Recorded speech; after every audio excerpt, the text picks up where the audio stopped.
So I think we can all agree there's some areas in life that you just Oh don't my want to god, are you acting like you were talking before? No. You're acting like you were already talking and it just got edited out or something. No, this is the beginning of the story. The beginning of the story is, so I think we can all agree that this, and then I was going to tell you what this is. Anybody starts a normal story if they're coming in out of nowhere. I start stories like this all the time. I agree with Noah that was a perfectly normal way to start that. Yeah. But okay. I didn't actually hear what you said was a perfectly normal thing. Okay. So can you start over? So I think that we can all agree there are some areas in life that, you know, it's a perfectly normal thing to not want to explore that. Sure. Right? No, like there's certain normal. things that is just like, I don't want to think about that. I don't want to look into it. You know, like gas station sushi is like pretty high on that list for me, right? Yeah, you're like, I know it exists. I don't know who eats it. I'm not really sure that I'm not going to be the person to do it. Yeah. Someone's doing it because they keep making it. Now, you know, before Jeff cuts in with what if you got a manatee burger at Wawa? I was gonna wait a few minutes and come in with this at the end of the story or something, but okay. I just want to head it off now because it's unfortunately not relevant to the situation. Bummer. Okay. Now, let's say you, like me, work in a strip mall, okay? Sure. And now let's say you, like me, sometimes go to the Dollar Tree next door to get snacks. Sure. Okay. You know, as you do. Normal it's enough. right there. Everything's cheap. Now, what if you were going to get dinner, though? Let's say there's a grocery store across the street, and there's a Dollar Tree next door, and you're getting cup of ramen, and when you usually get your ramen from the grocery store, let's say you also buy like a pack of tuna to put in it. Okay. Are you gonna trust the dollar store tuna, or are you not gonna trust the dollar store tuna? Is it like pre-packaged, sort of like, you know how Or you get canned, like maybe, the meat slices at the grocery store? Canned. It's not canned. It's like Sunkissed style bag tuna, but I don't think it's Sunkissed. Right. No, I would not trust tuna. that. No, I would not. Yeah, I would you not wouldn't eat trust that? Really? Okay, No. Emma, you wouldn't trust that. Jeff, you wouldn't either? Probably not, although perhaps I am not the person to ask because I think tuna's gross anyway. Okay, no, I love that's tuna. fair. I'm a That's known fair. tuna lover. I would not do it. So Okay. I want to put my coworker on blast real quick. Oh. Last night, this man spent probably a solid 45 minutes in the bathroom over the course of the shift. He's a speedy dude, you know? But he's like, as I'm driving him home, he's like, bro, I never should have trusted dollar store tuna. And then he tells me that he usually gets tuna to put into his ramen. Mm-hmm. And it's like a nice, you know, cheap way to spice the meal up. And I'm like, you got dollar store tuna? And I thought this was funny enough as it was. Yeah. I wake up to a text from him at 2 a.m. He's like, bro, Is he still I'm so shitting? glad I bought Altoids because I've puked up everything I've eaten for the last 3 weeks. Oh my god. I'm like, Oh oh my man, god. that sucks. That really sucks, dude. But I'm like, I'm still gonna see him in the morning. He can't be Yeah. that bad off. Nope. We get a call. Within an hour of opening, he's supposed to be there at noon. He calls us around 10. And he's like, hey, I got food poisoning. I'm not coming in today. He was still sick. I shoot him a text immediately. I'm like, hey, dude, are you doing okay? Is there anything I can bring you after work? You know, Dollar because store I don't tuna. know what's going on. He doesn't respond to me. He doesn't respond to me until 5:30. Oh my god. So I need you to know this man's been radio silent for me since 2 a.m. And then I get a text at 5:30. He's like, "Oh yeah, bud, don't worry, I'm feeling a lot better now." It's like, are you sure? Finally got it all out? God. Okay. You know, more power to him, I guess. Sure. He hasn't answered my follow-up text of, "Are we canceling our plans for tomorrow?" So who knows what's going on with this kid? But He's alive, and that's what's He's important alive. because I was a little Wow. worried about him. I was also I was a lot worried about him. if Yeah, we're being that honest. makes yeah. sense. Yeah, God. So yeah, moral of the story really does just boil down to please don't eat dollar store tuna. Now, hold Unless on you're in though. like a really Okay, desperate spot. If you were So- to enter that dollar store and in the back they had like a full-on like butcher counter set up, Mhm. would you? This dollar store, No. Okay. Okay. Because I think that there are some dollar stores, right, where like you walk in and you're like, oh, this is not that terrible. Sure. But then there's other ones that you walk in and you're like, I will only take the preserved foods that can't go bad from temperature variation. That's this one. Mm-hmm. Yeah. I did eat a Hot Pocket from their freezer once. Their freezer did not keep it fully frozen. Oh. So I feel like I was playing with fire that day. Really that's gambling a little. Mhm. Okay, so this leads me into a quick story about one of my old coworkers Okay. who ate the gas station sushi? Oh my god. he would Oh. often come into work really like mopey and acting very ill, and he'd be like, "Oh, I shouldn't have had gas station tacos last night."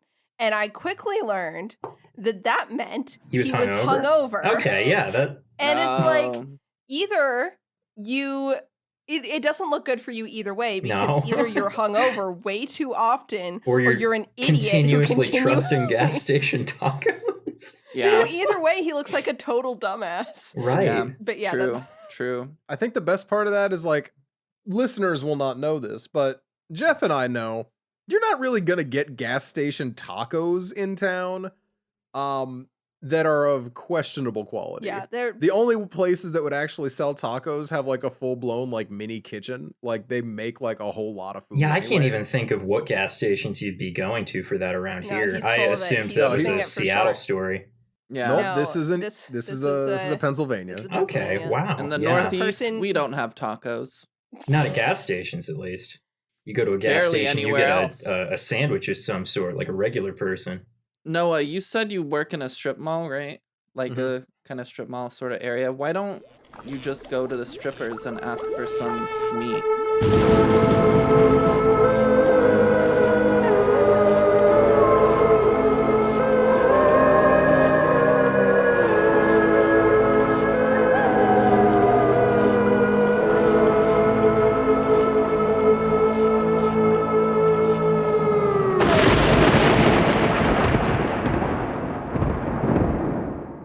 Hi everyone, welcome to Casual Obsession, the horror movie podcast where we talk about horror movies. And this week we'll be talking about a 2021 movie, or is it 2022? It's 2022. A 2022 movie, brand new. One might even call it fresh. Oh my god. Why would you call it that? Ooh, But that is the title, it's bad fresh. movie name. Boo. Or bad title drop. Fuck. Damn. Do you want to try that again? You might have Noah? wanted me to wait 30 minutes into the podcast to do a title drop like this movie does, Right? A quarter of the way through the runtime. but I won't. I'll just do it now. It's fresh 2022. Nice. Yeah. But who are you? Yeah, Where I'm are Nina. we right I'm now? gonna- What is this? Well, I told you it's Casual Obsession, the horror movie podcast where we talk about horror movies. And I'm your host, Oh. Nina. And I'm gonna lead us through the episode, and I'm here with my husband, Noah. Hello, I am Steve. What? That's not your name. It's She Noah. just said your name was Noah. What, did you really just pick another name that also happens to be a name of another character in this movie? You're like, oh, Noah's gonna be confusing Like, oh because that's the no, I'm protagonist. Nina's husband, Molly. Like, I'm sorry, should I have said Brendan?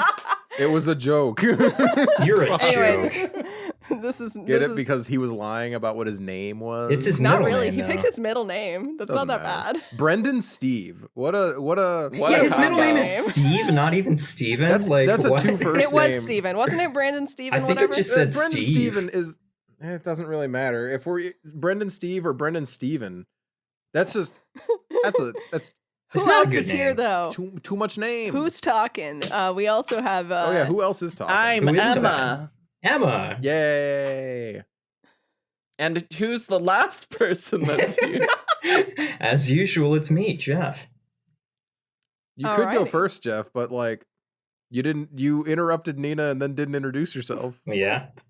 So I figure what's- when the audience hears somebody interrupting people, they can just assume that They it's know me. that it's you. Pretty Jeff. consistently. Probably, yeah.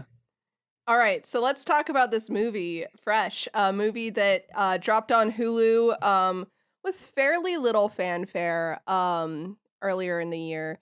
It stars Sebastian Stan, and all you really need to know is that it's about cannibalism. I was told to watch this movie by two people.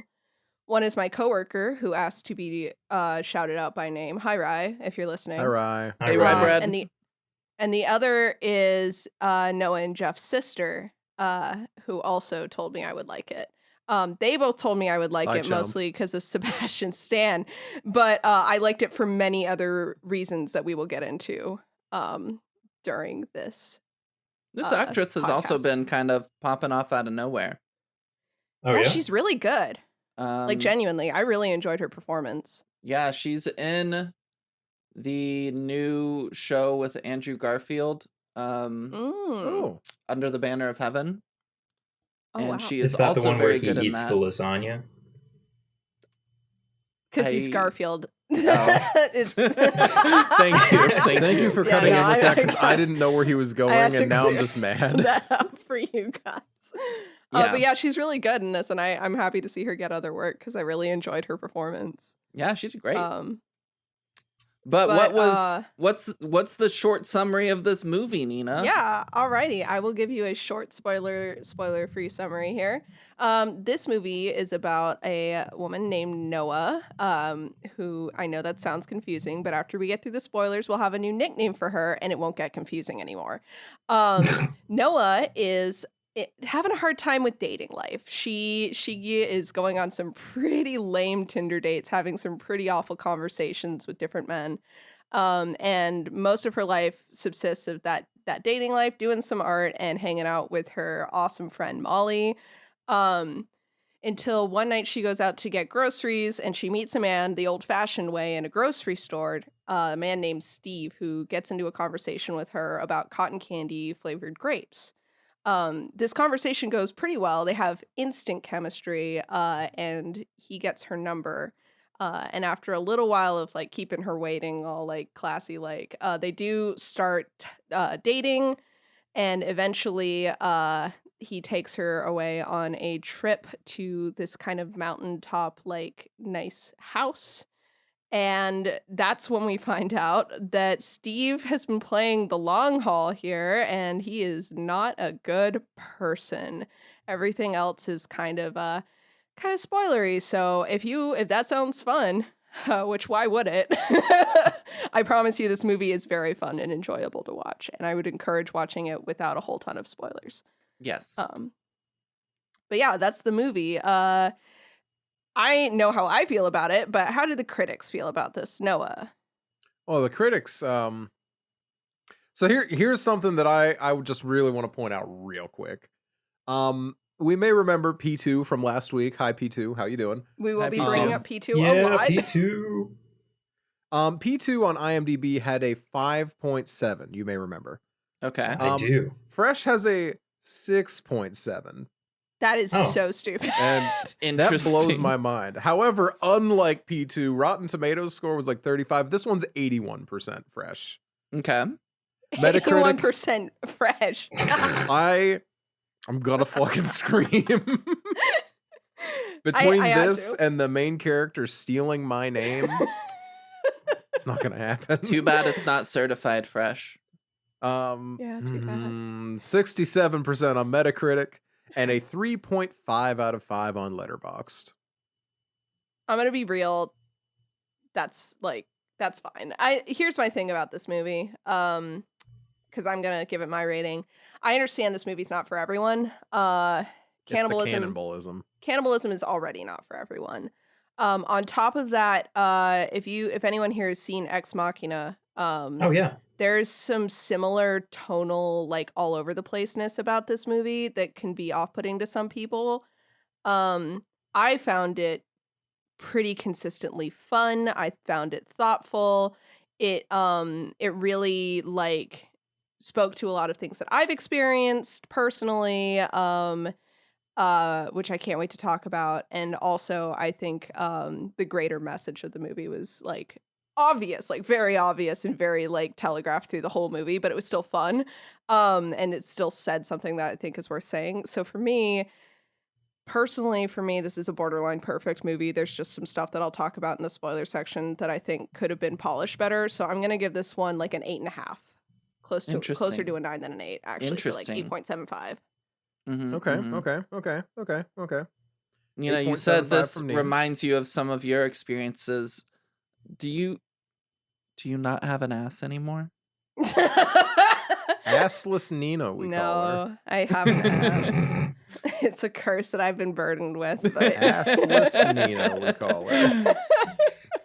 Other people, though, should give their ratings. Who wants to go next? I'll go next because I know Nina's staring at this 5 out of 10 right here that I haven't changed from the last movie, which, by the way, demoted to 4 out of 10, if that makes anybody feel better. It makes me feel a little better, You said the number you said. You can't go back and change no it. takesies backsies. You gave it 9 stars in and you episode, keep it at 9 stars. In episode, I seem to remember saying that it would definitely go down. All right, but I cannot wait any further. Please tell me what your score is. I'm rating this movie a nice happy 8 out of 10. Cool, I liked this movie a lot. I think it was a really good time. Huh. Interesting. Fascinating. Jeff, what about you though? What would you rate this movie? Just trying to avoid me going last. All right. Last like usual. I am having a really hard time assigning a numerical value to my enjoyment of this movie because it is in the rare predicament of being well done enough that I hated it. Like it's good. Everything that it does pretty well. And I never want to watch it again because of that. You know? That's valid. Like it gives me icky feelings inside that I do not like. I had a bad time watching it, but it's real well done, you know? Like, I can't overstate how little fun I had with it. I'm the complete opposite, personally, but I get it. But, like, all of that is because it does everything that it does so well. Mm-hmm. So I don't know if I want to rate it high or, like, mid. Mm-hmm. I'm gonna rate it high and just feel weird about it. I'm gonna give it... I think I'm gonna match the tone of the room and give it, like, an 8. Okay. Mm-hmm. But I want to re-emphasize, I do not ever want to watch this movie again. I think I know at least one reason why not that we can get into during this not even that, section. actually. Really? No, I was saying this before that it. happened. Fair enough.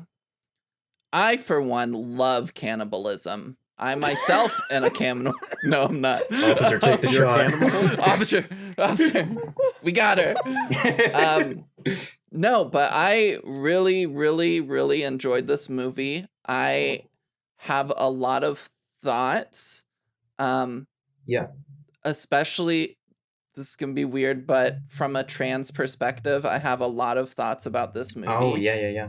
I can't wait to hear it. And I really highly, very much enjoyed it. So I'm actually going to give it a 9, and I'm tempted to give it like a 10, honestly. Ooh. Oh, okay. Because I very much enjoyed it, and I love what it did. And I'm going to talk all about all of that after the spoiler break.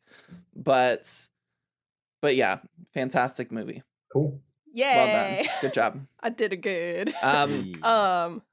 Quick note, it does still suffer from what I said with P2 last week of like, can we get some female-led horror movies that aren't about like women's trauma? Right. And that's, yeah. But this is still really, really well done. And I enjoyed it. Yeah. And there's also explicitly no, I'm so sorry, Nina. There's explicitly no sexual assault, which I was very, very, very, very thankful for. That is nice. Yeah. I was gonna say, I hope that I made it pretty clear last week, or last time when we were talking about P2, that this movie does suffer from that, and I am aware of that, obviously. But the reason that that's the reason that I picked this is because I think there is a way to do that kind of story in a way that is productive and a way that actually helps those issues. Yeah. And P2 makes it worse, but Fresh, I think, helps draw attention to things in the right ways. So yeah. Let's we got a lot of content warnings for this movie, so I think now might be the time to just jump into that. I think there's one that I know everyone is excited to hear. There's Cannibalism. dong. There's dong. Oh yeah, that too. There's dong in this I movie. didn't remember if I like mentioned that on the last episode, but there is like it's only shown for like a split second, but there's an entire dick pic shown. Yep. Which like you guys get a warning for that. Many people who are on dating apps do not get a warning for that. Noah herself, the character, does not get a warning on that one, but you guys do. There's that. There's cannibalism, obviously. There's a lot of like that kind of gore. It's not like really explicit gore, but it is like, you know, I mean, you watch him carve up a leg and a rack of ribs at one point. There's a lot of like the prop work is incredible. Oh So my this God. is like the fake leg. If you were to tell me that was a real leg, the only reason I wouldn't believe you is because the hip bone was too clean. In the and also because it's cartoonish illegal. hip bone sticking out of the leg. Yeah, and it's illegal. But it looked like if someone in a cartoon had their leg popped off, it was like just the pristine like bone. But it was such a fucking real leg. It looked so good. The prop work's incredible. That being said, Wildly it's really uncomfortable. realistic, like human dismemberment and body parts and stuff. So yeah, tack that mutilation thing on there too. Yeah, big time, because- but like a lot of mutilation. Spoilers. He's taking her ass. No. What? What are you doing? I'm taking your ass. No. I love that Patrick Bateman ass motherfucker. But yeah, no, there's that. There's elements of like not stalking, but like you know the kind of abuse where you're like familiar with someone and they misuse that you've misplaced that trust, or that trust has been misplaced in this person, and they use that against you to put you in a vulnerable situation. There's no like quick and easy way to content warn that, but I do think it's important to bring up. Yeah. Other than that, there is some actual gore. There's like some eye stuff. There's some there's some dick related gore for you dick havers out there who might be sensitive to that. Other than that, I think that's about it. You see like I think it was a bat or something kind of slamming into a person's head a couple times. Mm-hmm. Yeah, there are some with just like yeah. But I forgot about that completely. Gore definitely fits. Yeah. That's about all I have, I think. Realistically, in a cannibal movie, Who could see that coming? Who could see this Wow. one? True. more blood than Texas Chainsaw. That might be Yeah. that might be true. Yeah. Yeah, actually. By a lot, in fact. All right, so yeah, Emma, can we get a scary rating on Fresh 2022? Oh wait, no, we were changing scary rating to something else, weren't we? I think we changed it last week. Oh, right. Yeah, was Okay. that I just just don't for remember what its P2? name is. The uncomfy rating. Uncomfy rating is what we did. Yeah, I Do think. you want to do that again? No. For the scary You knew. rating, Oh. We're gonna do a If- new kind of rating every time. yeah, for the scary rating, if you identify as a woman or were raised as a woman, then I think a lot of the fear that this movie plays with is going to hit a nerve with you in a very real way. And it can be very unsettling and uncomfortable. So definitely get ready for that. For those sorts of situations, I would say this isn't explicitly scary and like you're walking down a dark corridor and suddenly like something pops out at you and it's scary, but it's kind of like a slow burn scary-ish. I'd give it like a 8 out of 10. For everybody else that doesn't have to worry about those sorts of things that this movie is tackling, maybe like a 4. And I'd like to add on to that. If you are just for some reason so stupid numb to the scenarios that are presented in this movie, which I have realized that I am, since both times that I watched this movie, my takeaway was, wow, what a good commentary on the commodification of women's bodies. And also, it was just a good time to watch the whole way through. I have realized that might not be the normal response. I had that too, honestly. But that is another possible response. It could be that it's like totally doesn't hit that way for you and isn't scary, but is still like a fun experience or an enjoyable experience on that level. So, either way, you'll get out of it what you want to get out of it, I think. Yeah. There is that. So I would love to give a little plot synopsis. Yeah. Let's go into it. So The spoily one. the spoiling one. I'm going to start from the beginning again a little bit. Like I said, we meet Noah. Noah's going on some shitty dates. She dates this guy named Chad.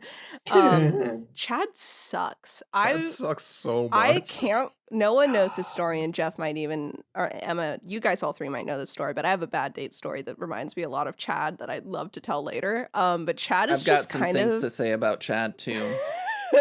Chad's kind of just the normal kind of shitty dude that you meet a lot of. Yeah. I was telling Noah, but you're not necessarily going to have a date where everything that happens with Chad happens, but you can have a date where any one of the things that he does will happen. Oh, for sure. Um, I'm amazed that they managed to distill conservative impression of hipster scarf guy with a combination of hipster scarf guy so perfectly, because this is the guy that I thought all hipsters were when it was like 2010. yeah, This is what I thought all of them were. With the and he sucks. exception being that he talks for too long about how much he loves hot sauce, which is I not a actually have a hipster thing note to me. about how mad I am that he's a hot sauce guy. That was so Right? funny. I wrote a note about that as well. I was just so we'll angry talk as about soon as this I when we heard him talk say about it. stuff in a minute. My God. He sucks. Yeah, go ahead and I finish the really hated his little monologue about how Everything. he just feels like women don't put as much effort into how they dress these days, and how much he thought she would look so great in a dress. I hated So that. he just does a bunch of stuff wrong. She could and- have killed him right there in the restaurant, and it would have been justified. Like, It would have Legal, been. in fact. I think the staff would have helped her hide the body because they looked as Probably. pissed off with him as she was. But anyway, she gets out of this date. She talks to her friend Molly about it, and Molly is she's the best friend character, and she is bisexual and beautiful, and I love her very much. We She stand. has. We stand Molly. Hell She's yeah. also the smart one. She says, she gives some sage advice. She says, "Fuck it." She says, "Just follow your heart on some of this stuff. You gotta stop trying so hard. You are powerful and you deserve better." Which Noah needs to hear. But because of this, when Noah meets Steve in the grocery store, he does a couple things I'd like to draw attention to. He strikes up a conversation about something in the environment, and then he very specifically mentions two female relatives that he has, his sister and his niece. This feels very conscious to me, knowing Steve as a character the way that we do by the end of the movie, as a way to gain her trust by mentioning two female relatives that he's going to visit. Yeah. They get this conversation done. It's really cute. It's really the charisma and the chemistry is there. He gets her number. They go on a couple dates. On their first date, Noah mentions that she loves maraschino cherries in her drinks, and Steve really latches onto that for the rest of the Specifically movie. in her old fashions. I like this is just a dumb little touch that I found very nice. If a guy had done this movie, Noah's favorite drink would have not been like a Cosmo, but it would have been like a girly drink Yeah. still, you A guys daiquiri, maybe. listening, you can't see my air quotes I just put up there, but they exist. I just thought it was fun that they gave her an old man drink Yeah. as her favorite. I just Isn't thought it- that was kind of fun. When she orders it in the bar, isn't it a Manhattan that she orders? It might be. Oh man, Yeah, it is. But Yeah. then what he makes for her And then later he makes is an an old-fashioned. Is an old-fashioned Yeah, I with thought the that was twist. odd. Mhm. Yeah. He remembered the cherry old-fashioned- part. He Yeah. remembered the cherry part. And it's a whiskey drink. And that's Old fashioned. he got the important Correct me shit if I'm down. wrong. Old fashions don't have cherries. I think that's just They a man. don't. They don't actually. No, yeah. But he's Damn, doing it's Steve's with a stupid. twist. It's with a twist. The point is, I'm sorry. during this scene where she asks for the cherries, we also meet another of my favorite characters, Paul. and Paul is the bartender, and she's like, hey, she says, can I have as many maraschino cherries as you can spare? And he comes back with all of the maraschino cherries that are in the bar. And she's like, oh, damn, I meant like one or two. But yeah, they go on a couple dates. They do end up sleeping together. In the scene where they are about to sleep together, Steve pulls another partially truthful, because we see later that he doesn't sleep with any of his victims, but partially also manipulative. He says that he thinks that things are moving really fast. And Noah is like, oh wow, that's like really mature of you. They do end up sleeping together, but they do take it almost immediately. They do take it a lot Yeah. slower after that point. But after that, they have some more conversations with Molly. Molly learns that Steve has no social media, which he excuses as being like, has anything good ever been said on Twitter? Which I've heard men say in real life before. So good excuse. And in fairness, Mr. Twitter Steve. enjoyers also say that to other It's Twitter true. enjoyers. The note that I Um, wrote from that moment is literally, my Twitter is just for saying dumb shit. So, Yeah, yeah. exactly. You're adding to the problem, Jeff. I am the problem. Just was like sandblasting, am I right? And everyone's like, No. you stink. But yeah, so But I drive a So he forklift, guys. You rock.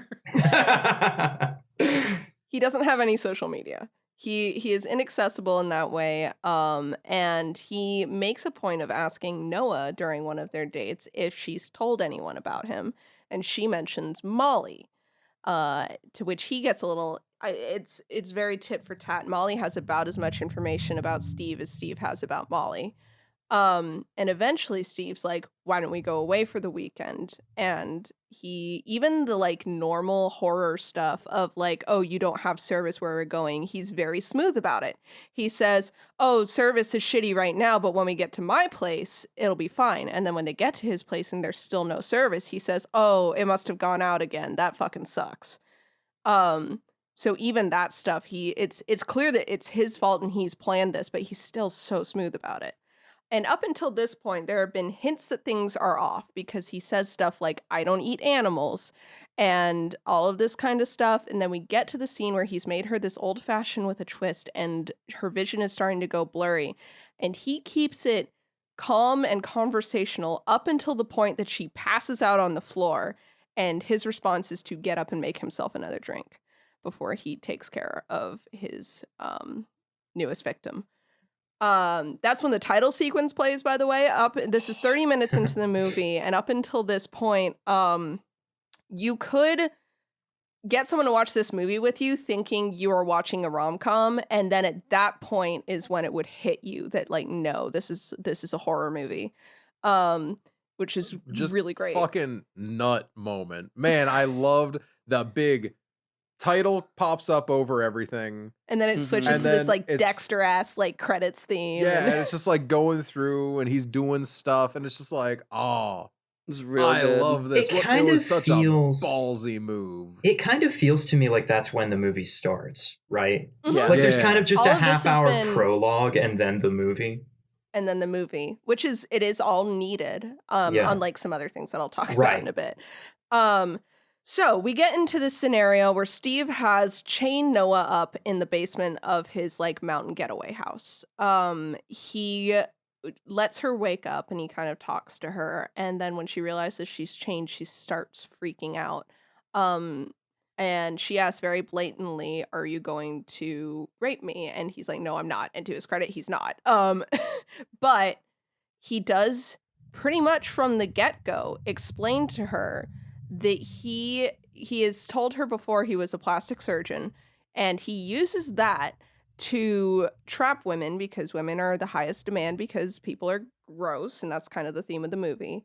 He traps women through basically emotionally manipulating them, and then he uses his plastic surgery knowledge to remove, like, amputate body parts while they're still alive and sell their meat to rich people. And it's a really interesting setup for a cannibalism plot, because usually cannibalism plots are very much like classist in their setup, and this is subverted it while also building on the theme of like the commodification of women's bodies, because he does explicitly say in another scene that like it's only women and it's usually only ones that these men can like fantasize about. So stereotypically conventionally attractive women. So he tells Noah this, and obviously Noah's not super thrilled about it. He's like, I need you to chill out though. Fear and stress is bad for the meat. And then he leaves. She has a conversation. She finds out there are other people being kept in this basement that she can talk to. One of them is Penny, who is still alive and lucid, even though she has some issues telling time, and she's clearly not, her mental health isn't great. But there's a third person named Melissa who she's close to death. She's not doing great. She's definitely been down there the longest. This freaks Noah out even more. So when Steve comes down, Noah, who has been kind of dumb up to this point, but on the second viewing, it didn't piss me off as much as it did the first time. Noah's like, hey, can I take a shower? And Steve's like, yeah, I guess that makes sense. So he takes her upstairs to take a shower, and she makes an attempt to run for it, which fails. And in retaliation, Steve takes her ass. Not her ass. Not her ass. Assless Noah. Assless Noah. Assless Noah. Who, for my sake of mind, we will be referring to her as Assless Noah for the rest of this episode. Because every time Nina says Noah did this, I look up from the text conversation I'm having like, fuck, what am I missing? And I hate it. So assless Noah, now assless, is put back in the room where she's being held. And she has this like really long recovery, obviously. And we get a scene of Steve just doing his thing. He is so unbothered by this shit. We see him take a leg and start to butcher it and pack it up to send out to his rich clients. And as he's doing this, he's listening to music. He's doing what I imagine a lot of us do when we're cooking or cleaning the kitchen, where he's just kind of dancing around and goofing off while he works. Completely unbothered, unhinged little guy. And that's one of my favorite scenes in the movie. Meanwhile, Molly's starting to get panicked because she texts Noah about this getaway that she's on with this strange man. And she and Noah have this back and forth sign off that's love you, no, love you more. And she sends to Noah's phone, love you. And Steve, using assless Noah's phone, replies with just a heart. And that tips Molly off immediately that something's up. So Molly starts on her B-plot of being the detective to this movie. The backbone of the team. The backbone of the team. The only one with brain cells. She goes immediately to Paul for information, trying to get like credit card, like his name off the credit card. Back at the house, Noah's assless Noah is starting to recover from having her ass removed.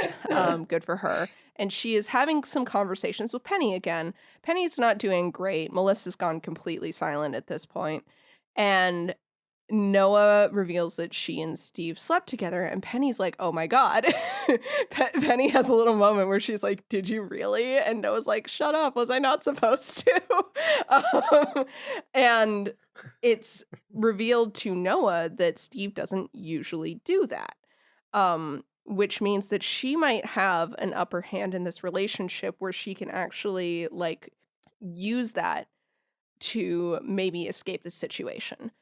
Slowly but surely, she does start to try and connect with Steve. She finds the point that is going to open it up when she asks what human meat tastes like. And he takes this as her maybe being a kindred spirit, maybe being someone he can open up to about this. So he makes her a meal using some of the meat that he has harvested. And during this conversation, she continues to try and like get him to open up to her. And he talks about the first time that he ever ate human meat. And he talks about how he thinks of it as like becoming one with another, and all this philosophical shit about like giving yourself up to someone else and it like being the ultimate act of surrender. And he's so full of shit. And Noah's like pretending to buy into all of this, but we see we see that evening her making herself throw up so that she doesn't have to have actually eaten human meat. So good on you, Noah. Good attempt. Meanwhile, Molly finds out through some very complicated Facebook stalking, since he doesn't have social media. Molly does find out that Steve does have a wife, which is a joke that they had earlier on, that since he has no social media, they know nothing about him, he could be married. And it turns out that the cannibal thing is not the only problem. He is actually also married. So Molly makes an attempt to go out and find this wife because she hopes that that'll help her find Noah. I do want to cut in real quick. I think that her Facebook feed that we got to see was immaculate. Did y'all see that? I did wasn't not paying pay close enough attention attention, to but it. please. So all the photos that were there were the cheesiest family like kid pictures of like mom standing 2 feet away from kid looking down taking photo type of action. Oh yeah. But then the only feed post you see on her feed is a Blue Lives Matter post. Oh, is it? Holy shit. Yeah. Yeah.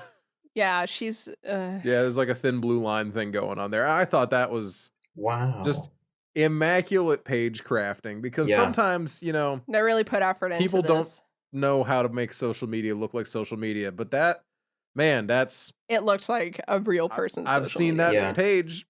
Wow, and that just like blends so well with the like immaculate whiteness of their entire house. There is Their no house. color Oh, in yeah. that house. Did you There notice isn't. that? Like everything's white. Mm-hmm. Versus when you look at Steve's like mountaintop getaway, which is very warm, and you see that his like eclectic art taste is there because he has so much art that he's bought. Yeah. Yeah, I wanted to talk about it's that clear later. Steve is a very interesting person beyond the cannibalism. Yeah. And so he's crafted this boring persona to like hide behind, which is what it goes into what he talks about with the cannibalism, where he feels like he has found people who understand him and he can be who he really is when it comes to cannibalism at the expense of other people, which I'll talk about that when we get into like the philosophy of this movie and everything. Yeah.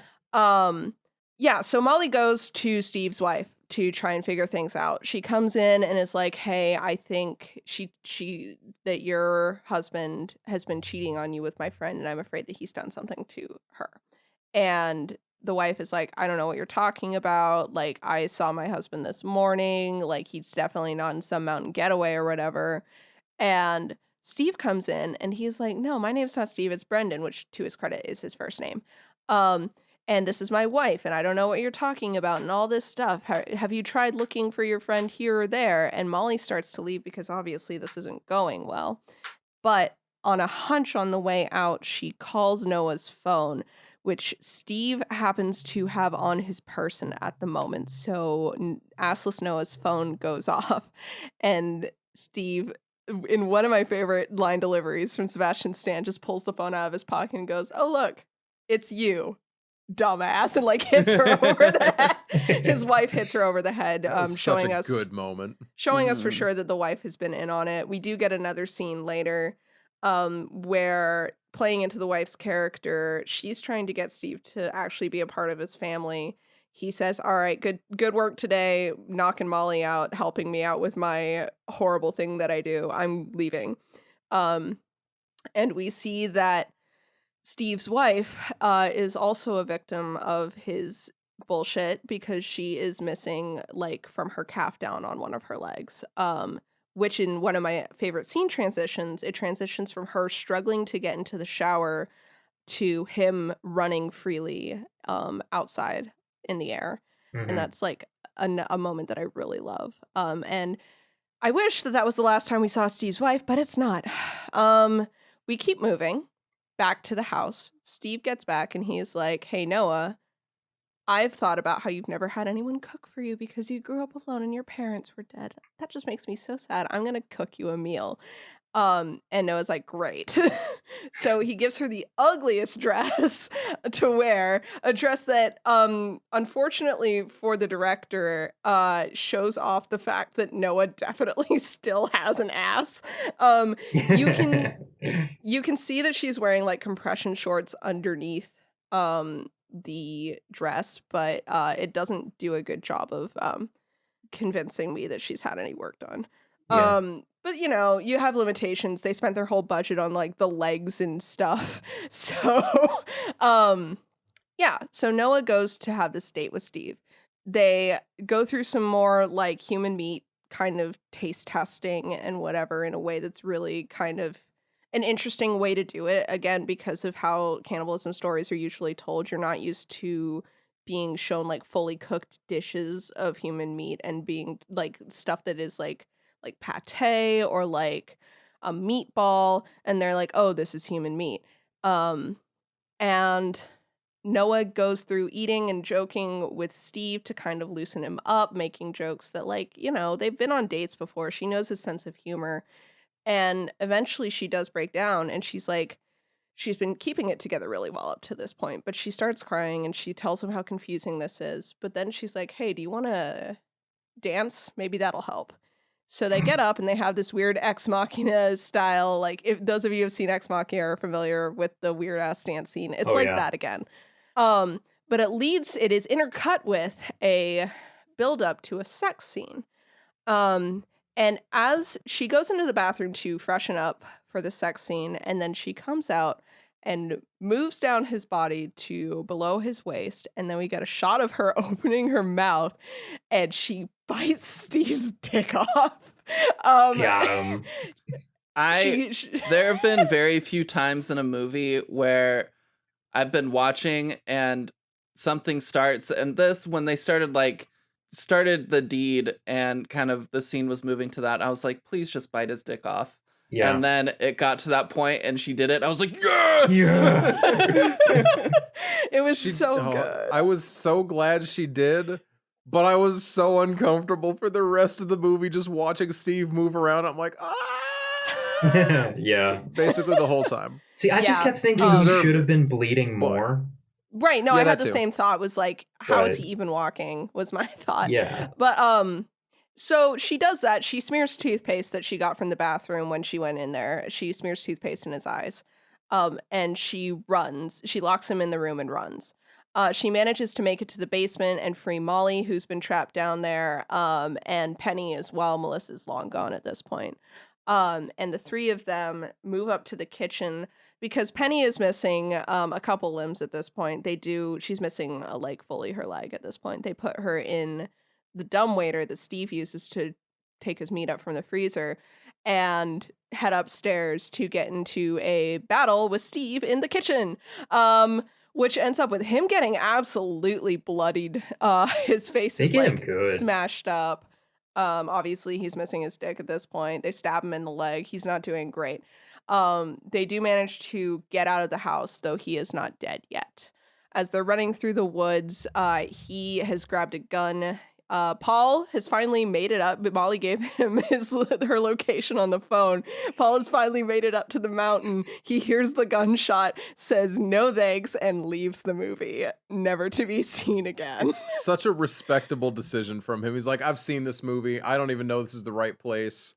It's like, I was talking to Rye about this because Rye was like, oh, it's about how men won't help women in this situation. I'm like, yeah, but it's also about how, he's a man of color and this situation isn't exactly safe for him either. Yeah. So even though, Molly's willing to go out of her way to put herself in danger for her friend, Paul is, in fact, a stranger and is also a person who is going to be in specific danger in this. I genuinely can't blame him for his decision to just get the fuck out of there at that point. I have a lot of thoughts about this in particular, but I don't want to interrupt the synopsis. Especially since we're so close to being done. So Paul ditches. Good for Paul, I guess. At this point, we do get Steve getting killed. They do manage to kill Steve. Before they do that, there's been some tension with Noah about him asking her to smile.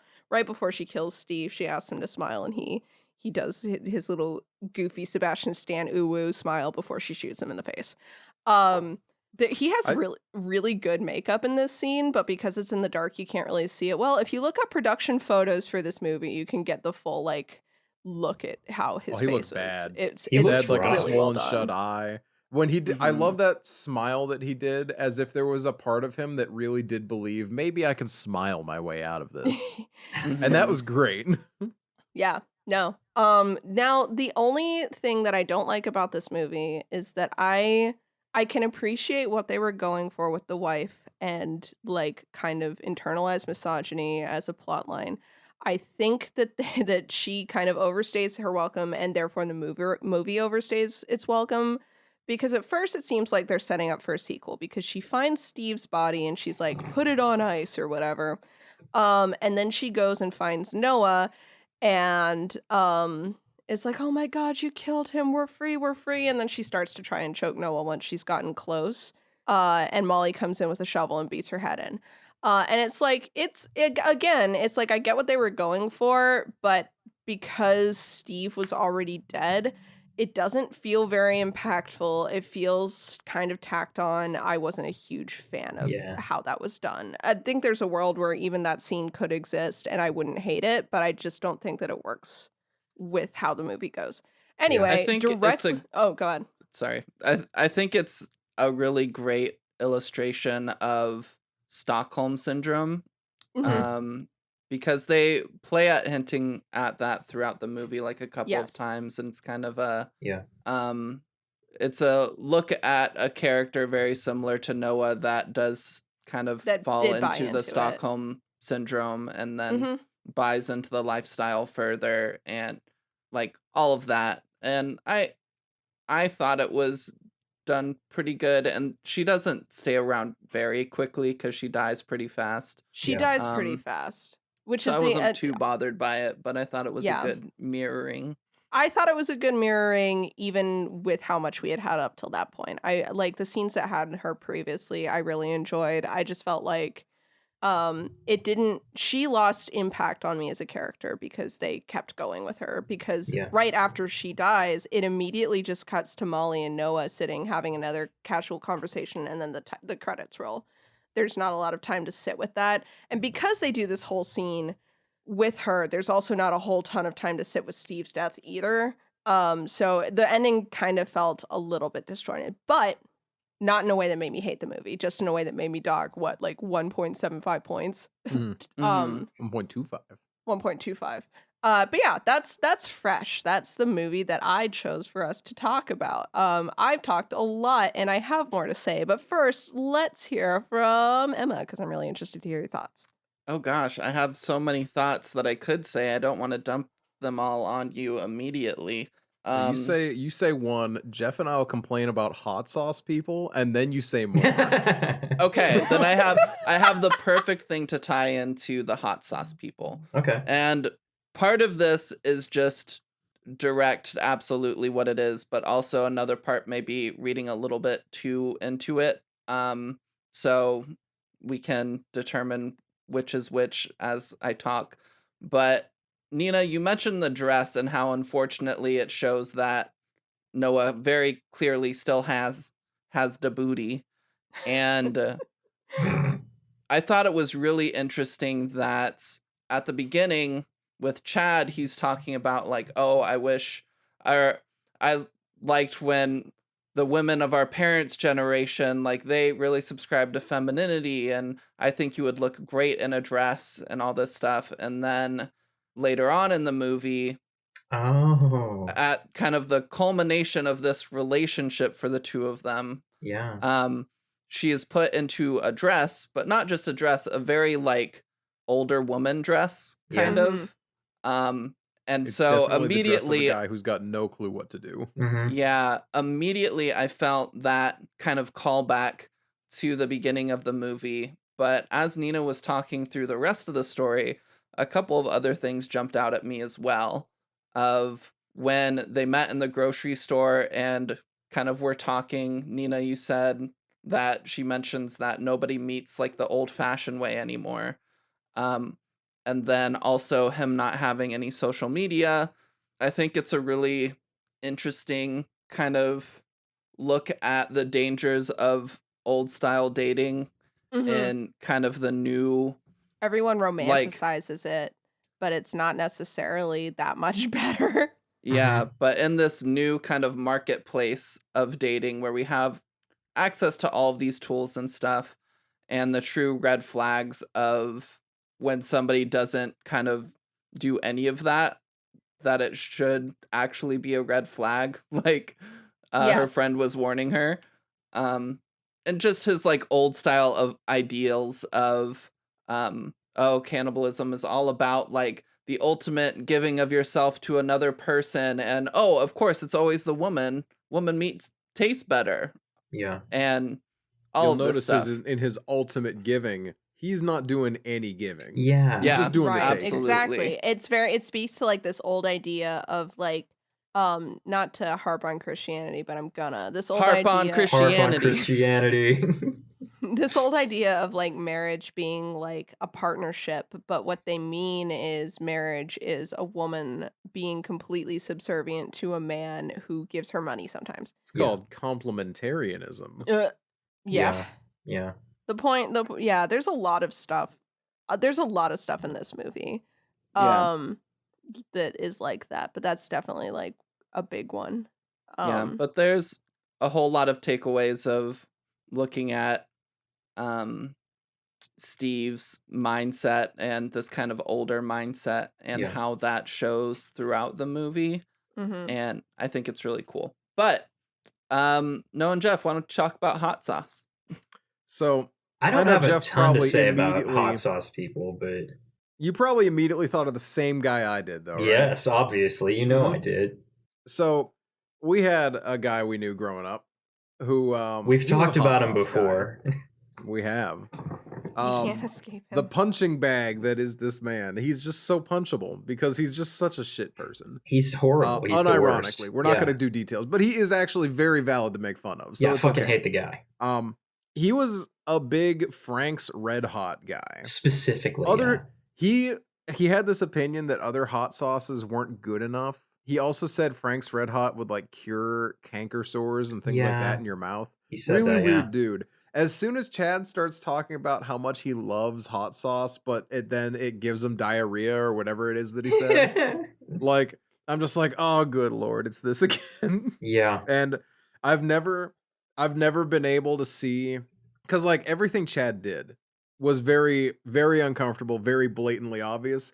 I've never had such a specific button of mine pressed in that way. Yeah. Weird thing to actually have happen in this movie. Yeah. Yeah. I'd like to Also, the racism against Asian people that was was like such that a lined dick up move. too. Yeah, that that's was another weird. thing. Yeah, it all fit. God. Yeah. But yeah, no, it was. Ooh, man, the beginning of this movie was so for just what it amounts to a throwaway 30 minutes that just sets up the rest of the movie Yeah. was such a well-crafted little thing. It was. Nina No. mentioned this in the opening, but unironically, this is a rom-com by itself that turns into a horror movie. If you didn't know, you wouldn't know, except Yeah. for a couple of moments when the subtitles go sinister music. Yeah. Yeah, or one of my favorite foreshadowing moments, because we talked about him saying that he doesn't eat animals instead of saying he doesn't eat meat, which I That love. was really good. But my favorite foreshadowing moment in the entire movie is when she's eating Cheetos and you Oh. get the shot of her biting into the Cheeto. And it's Oh. very much, when I watched it the first time, I was like, that's a dick. And then later on, when she's gonna go down on him and she's about to bite his dick off, I was like, I was Like, right. oh, yeah. That was on purpose. Okay, so I I know thought- film literacy. Okay, Freud. I good thought you were job, going to that's talk a dick. about. I thought you were going to talk about my favorite piece of foreshadowing in the movie, which is when we first see assless Noah, when she still has her ass, of course, and course. she's sitting in her car before the date. Before we get a shot that has her full face in it, we get this like detail shot of her checking her teeth. Mhm. We get a bunch of focus just on all of her teeth before we see the rest of her face. So seeing that, I was just like, oh, that's not indicating anything that's going to be later in the movie or anything. That's Yeah, there's a lot of that. I thought it was a Yeah. really the 30 Real minutes neat. is not just wasted on setup. It is Yeah. spent with foreshadowing, with building characters, Mhm, in a way yeah. that's really believable. The relationships, especially the female relationships, the female friendships in this movie are really well done. Yeah. the friendship between Noah and Molly, where Noah is a woman-loving woman. She is a bi woman who is shown to be attracted to both during the movie. She talks about how she enjoys dating women because there's like a lot less dangers there in certain areas. But Yeah. then she also will not stop flirting with Paul the bartender, which like she's valid. He is an attractive man. Yeah. But she's never shown to be predatory in any way to Noah. She genuinely really just cares about Noah as a friend, which I appreciate as a bi woman who has noticed, like, obviously you notice this, the way that women who are attracted to women are categorized as being predatory towards straight women. Molly is never predatory towards Noah in any way, and I really appreciated that. There's moments where other people try to get her to talk shit about Noah, and she's like, shut up. This is my friend is missing. We're not gonna make jokes about that right now, even if you are right. Yeah, I really enjoyed that. I really enjoyed Noah's relationship with Penny, where like I had been the moment that she managed to lock Steve up, she was going down there for Penny. She didn't know Molly was down there at the time. Yeah. So she really did care about Penny as well, and obviously who wouldn't? Penny's amazing. Yeah. So that I like do. go ahead. I did want to say something about Penny that I thought was really cool, but I also want you to finish your thought. Right. I was gonna say this movie does a lot of showing how women have to really genuinely be there for each other in order to manage to make it out of situations.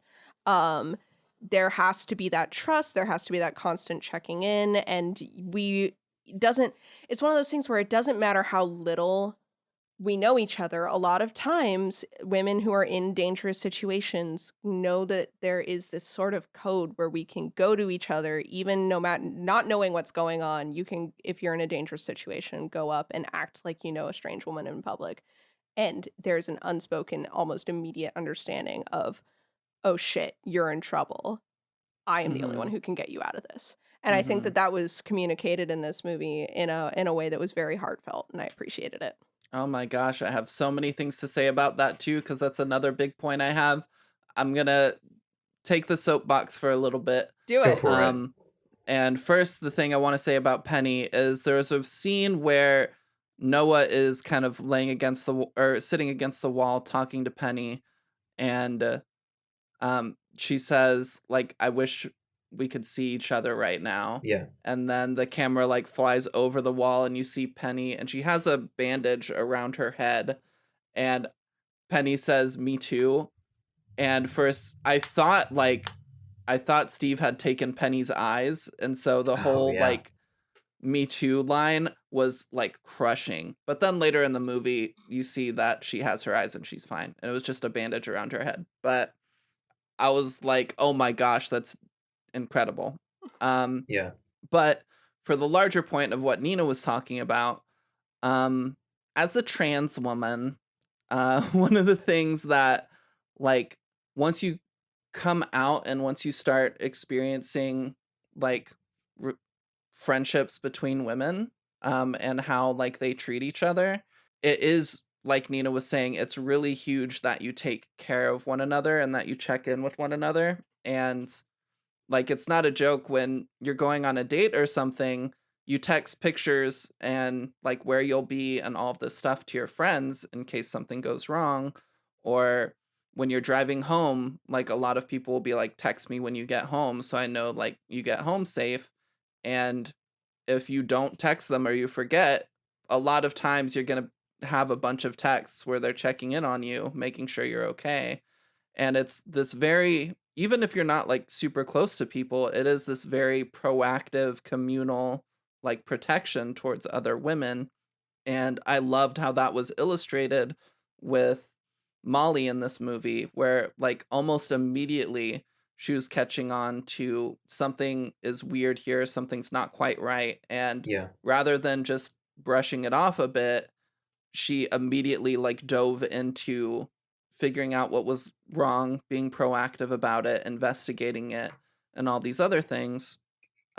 Whereas when Molly was going into danger and she was talking to bartender friend, and she's like, hey, let me send you my GPS in case something goes wrong.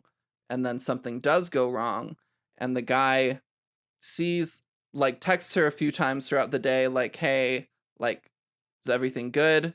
Doesn't hear back. Tries calling, doesn't get anything.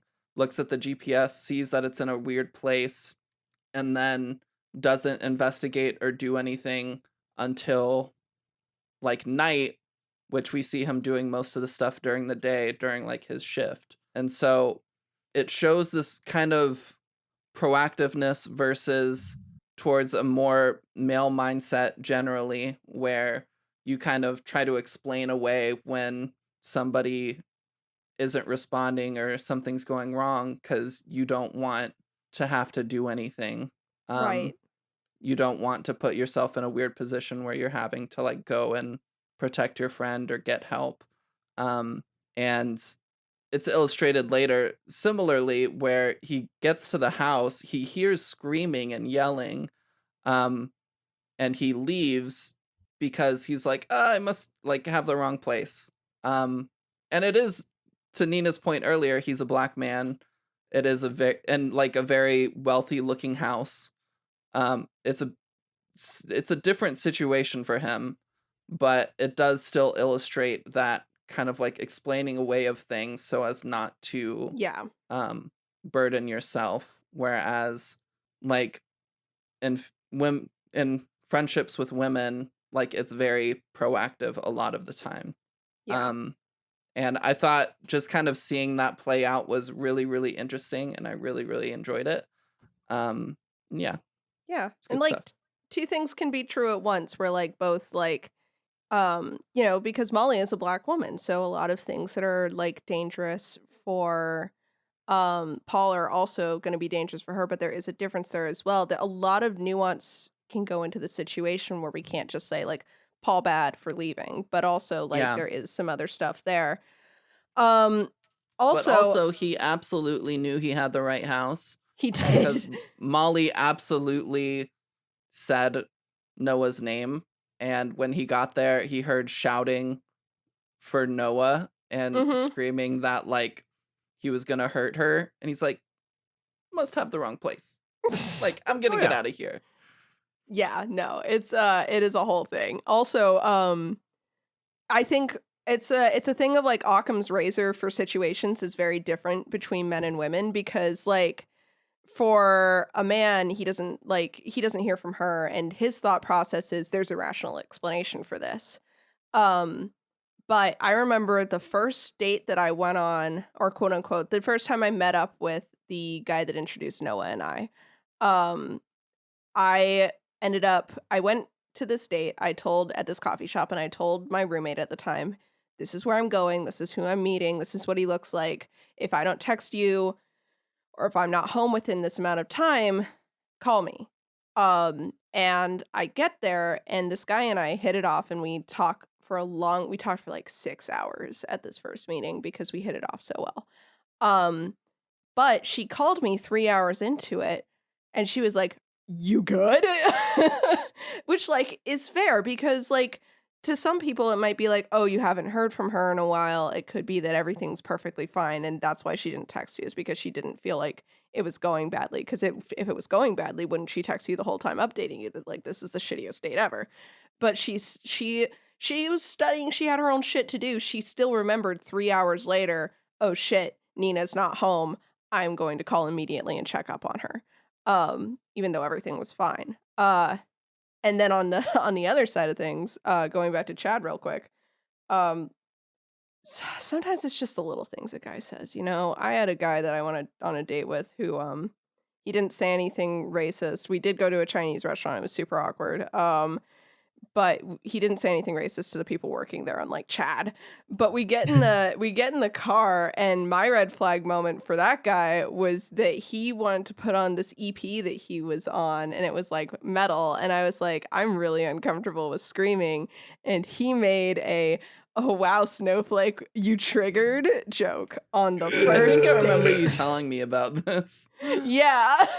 So that's like that's my little chat aside. But I wanted to, if anyone else has things they want to talk about, I do want to compare this movie to P2 real quick, since I said I was go going for to. it. Yeah. Mm-hmm. You guys good? Yeah. Yeah, go for it. Cool. I just want to make sure. Honestly, I thought that was the point of putting this after P2. So yeah, like, it is. No, I did Yeah. want to get into it, but I wanted to make sure there wasn't anything else that you guys wanted to get out of the way first. Okay. So my big problem between these two movies is, first of all, how the protagonist ends up in the situation she ends up in, how she gets out of it, and the stalker or like the villain character themselves. So I'm going to talk about how she gets into it. This is the big thing, and this kind of plays into the character of the stalker as well. In P2, we aren't really given a lot of reasons why this guy is into this girl, apart from that he's been watching her on the cameras. There's no relationship between the two. She's kind of arbitrarily, there's a lot of like coincidences that have to happen before she ends up in this spot where she's trapped. Lots of them. Like, she has to have the cab cancel on her, and she has to forget this or forget that. And like, it's just like this really early 2000s setup of just everything's going wrong, which kind of makes it unbelievable and hard for me to be scared, because I'm just like, wow, really? Wow, you're kidding, really? Through the whole thing. Versus with Fresh, everything is believable. I fully believe that Noah thinks that she and Steve are doing well. I fully believe why she wouldn't listen to Molly, because she's been in person with this guy.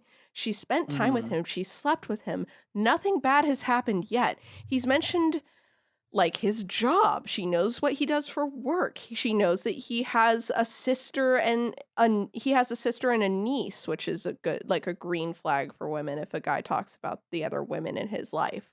There's a lot of stuff going on here that, yeah, 100%. As mad as I was at Noah for doing it because I knew the movie was going to go wrong, she didn't know that, and I can kind of understand why she didn't.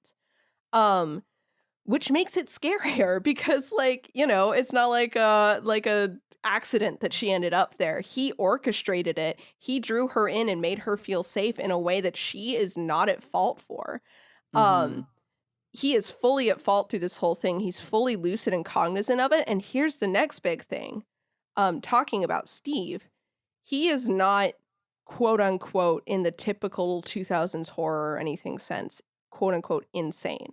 He doesn't turn on a dime the moment that he has her captured and suddenly become this like weird, creepy, ho, I'm dressed up as Santa Claus and I dance to Elvis guy. Yeah. He is the same man that she met. He has the same sense of humor. He talks about the same thing. And in that scene where it cuts from his wife in the shower to him running, you see that this is just very normal for him. He doesn't really even give a second thought to the way that he's treating these women. It is a job, and that plays into the commentary on like the commodification of women's bodies. A lot of men just don't even think about that. They go about their daily lives. People like advertisers, like producers in Hollywood, that kind of thing. Everyone's doing it. They don't even think about it. Women have to think about that shit constantly and be on it with each other. So in P2, we have like one conversation between the main character and another woman in the entire movie, and it's her and her secretary telling her secretary to go home. That's it. Not that Fresh passes the Bechdel test or whatever, because I don't think it does, but there is that relationship that we talked about between women versus in P2, it's like no one is there to help her. There is no connection with her and anyone else. She's completely alone. And yeah, it's just ridiculous how these little things create this scenario that is so much scarier and so much more real, and yet somehow less disgusting in the way that P2 is. Like, it's disgusting in its own new fantastic way. I was about to say less disgusting, really, but yeah, in the same ways, definitely. Please, they eat people. It doesn't. Watching P2 and watching the scene where like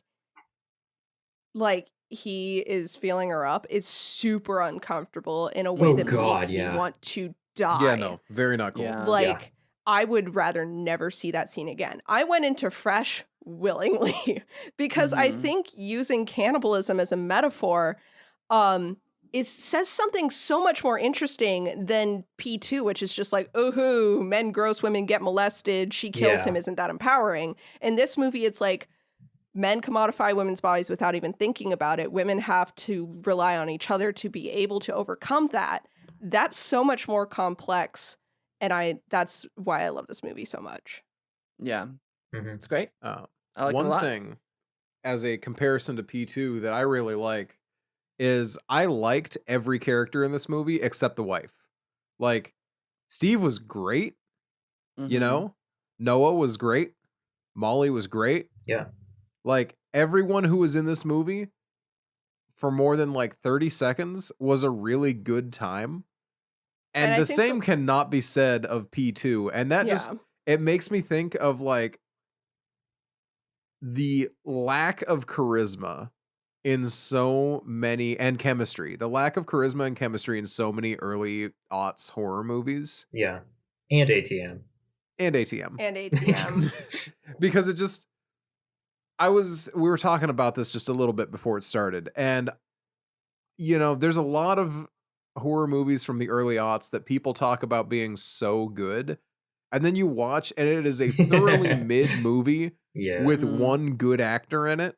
And it's The like, Ring. oh, You can just say The Ring. okay, fine. The Ring. And it's, there's a lot of reasons The Ring isn't that great, but like, you know, Yeah. Also it Saw. stands out head and shoulder. No, Saw was that's the one that actually we what were I talking mentioned. about. Is like Oh. Saw as a franchise is a little bit mid. It's my favorite horror franchise in its entirety, better than Hellraiser. Oh yeah. Okay, I just want to object and- to the use of the term "a little bit mid." It is so comically Aggressively mid. Okay, it is the But middest there's like of 3 all. good the characters. amount of charisma between like Jigsaw and Yeah. Amanda and the chemistry between all these characters, and it's just like a very direct, it knows what it's doing movie Yeah.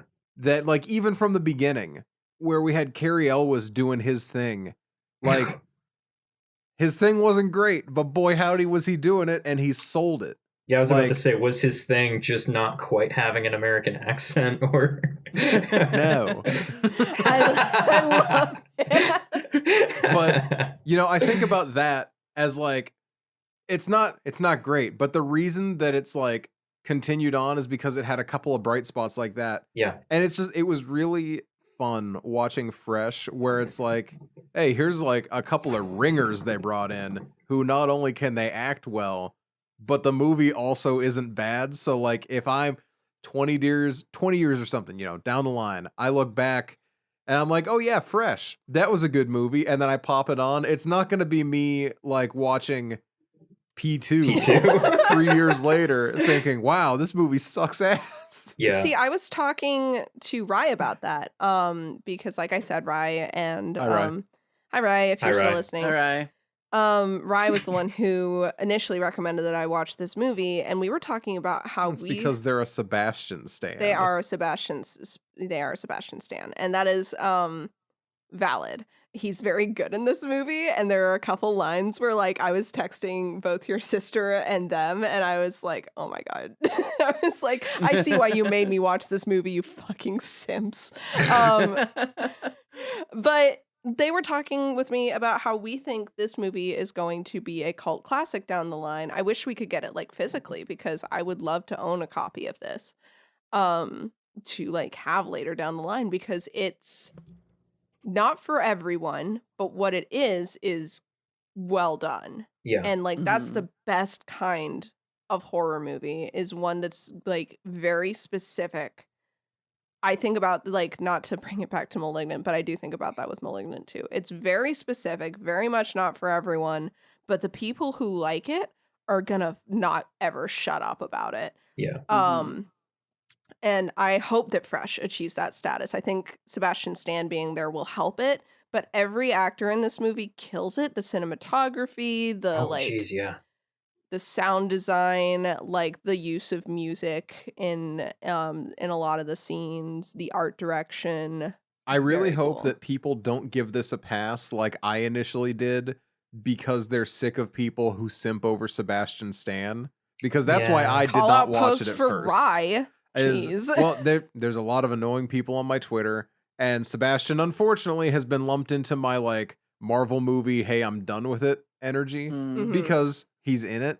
And I have a Yeah. lot of people who simped over him in my past. I'm like, yeah, he's still connected. Yeah. And that for Like, this that is just reason, another I Tom was going to Hiddleston. give this movie a pass. Yeah, I was going to pass I- on this movie, and it was a stupid decision because I love this movie. It was a very good time.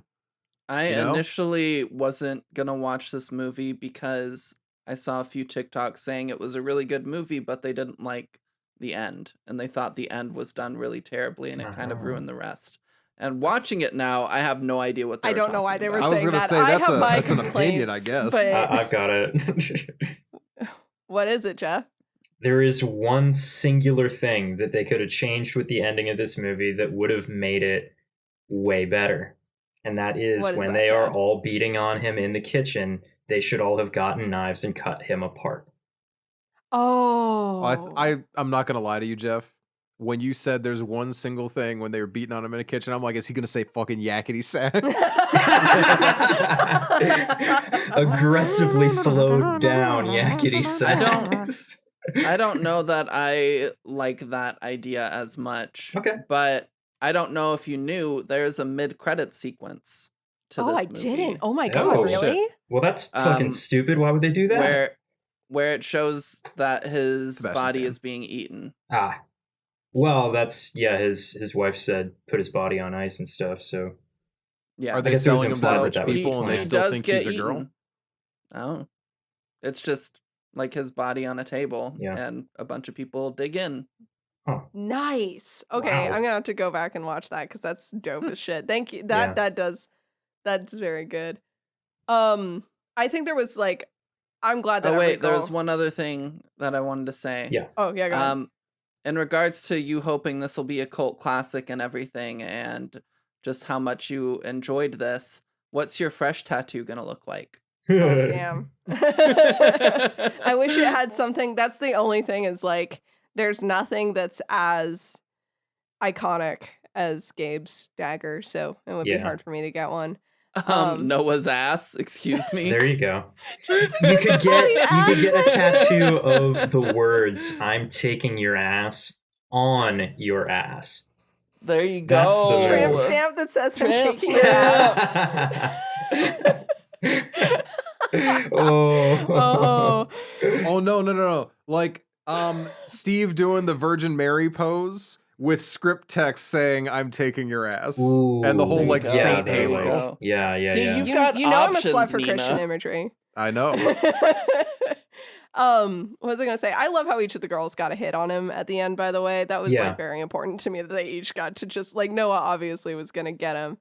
But I love other things I love about Steve as a character. I love his like pseudo Patrick Bateman bullshit where he like Mhm. is singing these pop songs and shit while he's doing his doctor work. Mhm. I love Doctor work. Okay. Doctor That's a- work. while he's being a cannibal. I love his okay, look, I do like Sebastian Stan a lot. I love his goofy little ooh-woo smile. Sebastian Stan smiles and his mouth does a little ooh-woo, and I think it's adorable. But he's very, again, I would totally fall for it the way Noah does because I wouldn't fall for it the way He's Neither a would I. I'm sweet- built different. goofy little guy. He's a good I don't know. He looking comes fellow. across like a little bit of a creep early on, though, doesn't he? Like the second Not time really. that they hang out, he Not says, really. "Have you told anyone about me?" Okay, but that look, doesn't here's come what- across a little That's weird like to a- No. anybody That's else. a pretty normal thing. Is Yeah, it? that felt when normal. when Yeah. you are like That 3 or felt 4 sketchy dates to me. in with someone, when you're 3 or 4 dates in with someone, you want to gauge how public the relationship is gonna be. Like, are they calling you their like partner yet? Like, have they told their family about you? Are They are were you like getting to the midway stage into where a you should second expect date, that? though. I got the But- vibe that they'd like what Emma, go ahead. They were moving very quickly in their relationship, and so I didn't think it stood out. No, it didn't. Um, I do understand okay. why you feel that way. Personally, it was one of those things where it's like if you know that the movie isn't going to be a rom-com, you can definitely pick up on that as being Yeah. a him like needling at her, but Mm-hmm. immediately he gets into like um he's like very open about talking about Molly and like what's up with Molly, like what's her deal, and Noah's like, I That's think you two true. would get along, and he's like, oh, do ya, like that kind of thing. I loved when he does meet Molly. There are little moments that are very like, another thing that I love about how Steve is portrayed after the reveal is that he has moments where he doesn't show like any goofy, like on the edge of insanity stuff. He just shows anger. And it's like Mm-hmm. he lashes out in a way that like I have seen with partners before, where like you think that you're safe with this person and then they start screaming at you. And Yeah. it's like you get that like stress that's there of him like trying to get her to calm down, and then he breaks that because he doesn't have to hide that he's an, like you get into that point in your relationship where they feel like they don't have to hide that from you anymore because you're trapped, and they'll like yell at you. And he does that then, and then he does that later on after he's got Molly. He's like, she said that we would get along, and then it cuts him just going, fuck. Mm-hmm. And he's very, very pissed off that, like, you know, when there's that thing of abuse where you like try and keep the person from their friends, and then when that friend tries to reach out to them, that can make an abuser very angry. That's kind of how I read a lot of that scene. Mhm. I loved that as well. Yeah. I thought it was great. Mhm. I liked, as you were saying, in the beginning part of the movie, if you know how the movie turns, you pick up on some of the things of him probing to see like what information is there, like, oh, tell me about like your family, and then learning that she doesn't really have a family, um and all these other things where he's kind of like sussing her out a bit um as a target. But like the beginning of the movie, like you mentioned before, if you don't know where the movie is going, it feels like you could be watching like a romance movie or a rom-com, and then it makes that turn and it veers into the horror territory. And then when she starts playing him, it kind of turns into this weird combination where it hits those romance beats again, and it does feel like romantic and genuine at times, but because we've seen that interconnecting piece, we know there's still like that kind of That tension and tension. that horror Mhm. element, and it's like a interesting like mix of the two genres. And I thought that was the way the kind of tone of the movie was handled, I thought was really, really cool, and Mhm. really interesting. Yeah. Yeah, absolutely. Especially when he like is initially opening up to her, and she asks him similarly probing questions. She's doing it in a way to make him think she's genuinely interested in listening to and learning from him. And Mm-hmm. he says stuff about like, oh, no one, this is a male manipulator tactic. Oh, no one really understands me, and I just feel like you get me, you know? Like there's something there and you're curious, and I like that about You're you. not And like other you're not like girls. Yeah. other girls. You're different. I feel like I can feed you human meat and you won't judge me. He did fall head over heels for her lines though. Oh yeah, That was Yeah. she was great. killing it. Good for her. Mm-hmm. Um I just feel like I'm built different. And he's just like, yeah. no, Ryan and I were talking about how just like through the entire like final scene where they're having dinner and she's like barely holding it together, he's like rock hard through that whole scene. He's Yeah. Yeah. he's Yeah. just so like she didn't even have to go that hard because he's already like gone. Yeah. I So thought it was interesting at the end of the dinner scene, kind of the tension of her trying to play him, but then at the same time, he's trying to corrupt her. to corrupt her, but more so, he's almost trying to threaten her in a way, I feel. Mm-hmm. Because he takes what's her name, Maggie? I forgot. Molly. Molly. He cuts off Molly's boobs and cooks it and serves it to her. And Mm-hmm. it is at the dinner after he serves it and she starts eating, he's like, maybe it'll taste familiar, and he's like making a joke Yeah. about it. And Mhm. I'm like tensed up waiting for the moment where he's like, "Oh, that's your friend. She came looking for you." Yeah. And I stopped her.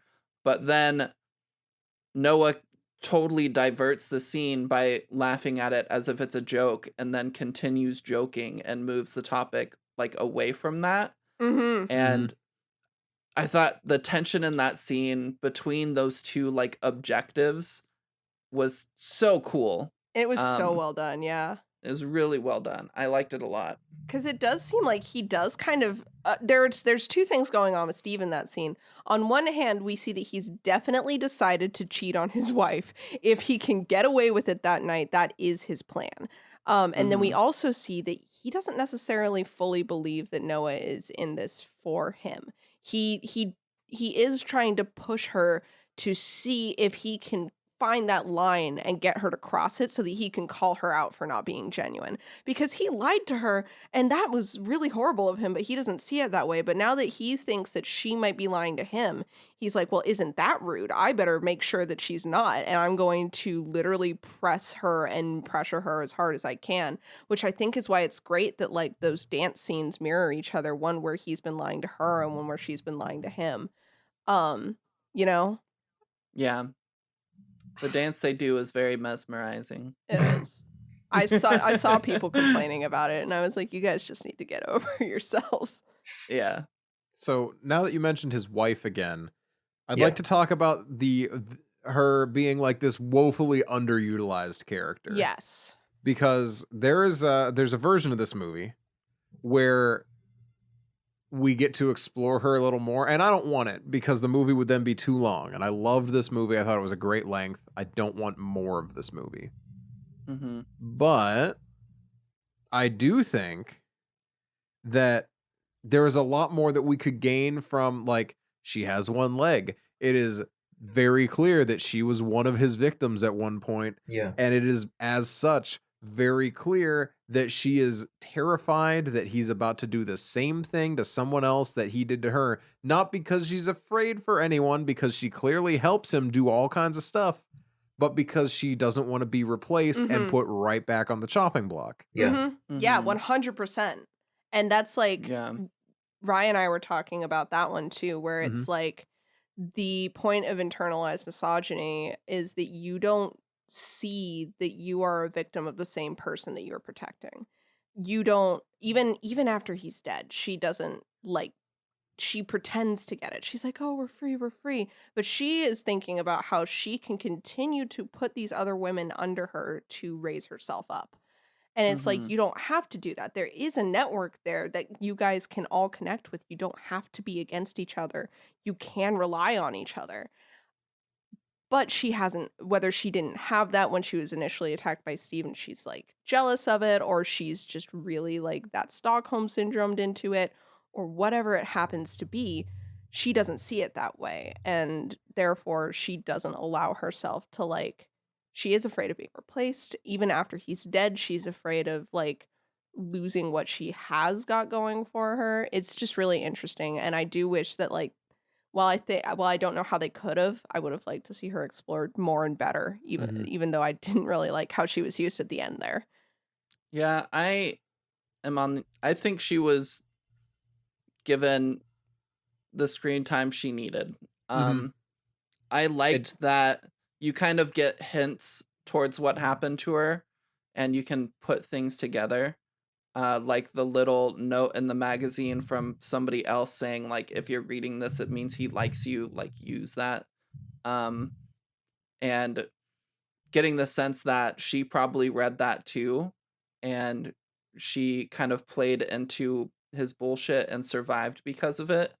And now she's kind of like in this situation where she feels it's like very much Stockholm syndrome where she's bought into it so much and now she's a part of it. And seeing that Stockholm syndrome takes you beyond just like caring about the person, but it actively makes you like a participant in it and Hmm. carrying that to the end where even though he was dead, she was still part of this movement and part of this community. And so she kept it going. Um, I like that the movie didn't try to oversell you on the idea. It showed you just enough for you to get it. Yeah. And just kind of took it, because I don't think we necessarily needed another like major player in the movie. No. Yeah. Um, No. It also I gave think us it the was really bomb good ass as is. line of Noah going, "Who are you?" Yeah. Which Yeah, was that's just great. like, yeah, mood. Honestly, Noah, you're right. Mood. Noah Yeah. has no clue. I love that also because sometimes, like in movies, like a whole B plot will be going on and they try to weave it together in a way Yeah. that is like emotionally. And that's why Molly gets to be the one to take the wife out, is because Molly was the one who was victimized by the wife. Noah's Mhm. like, what the fuck is going on? Where did you come from? Yeah. Yeah. It's Because great. Noah knew everyone who was in the basement. Yeah. So Slightly related to that, I really like how when Noah and Penny finally see each other, Penny doesn't realize it's Noah for a minute Mm-hmm. Yeah. because she I love- wouldn't. Like I I love I feel like Noah. in a worse movie she would have recognized her somehow. Yeah. And I'm really glad that didn't happen in this. I thought that was just a nice touch. Yeah. I loved how Penny had her little moment about like, I wonder if I've just made you up. And then I think to myself, if I hadn't imagined someone, I don't think I would have named her Noah. Yeah, Um, that was really good. And that's sweet too, because like I love that Penny's just like, I needed you so much in this scenario that I didn't even want to let myself believe that you were real for a minute there. I really do Yeah. love Penny and Noah's relationship. Yeah. They would not I'm- have made it through that movie without each other, and I do love that. Yeah. I'm very thankful as well that none of them died at the end. Yes, thank God. Yeah. Yeah. That was nice. Yeah. That's another There way that was- you know that this was written and directed by Yeah. a woman. Yeah. There were a couple moments where I was like, I could see them killing somebody, and I Yeah. don't like it, and I don't want that to happen. Especially But then Penny. it didn't. It would have Mhm. made sense for them to kill off Penny Yeah. as like a off-screen, oh, and now she's alone. How will she make Yeah. it? This is what inspires people type of thing. Shows you how But it's serious actually, the situation is. yeah, but it's Mhm. way Yeah. cooler to have everyone get out.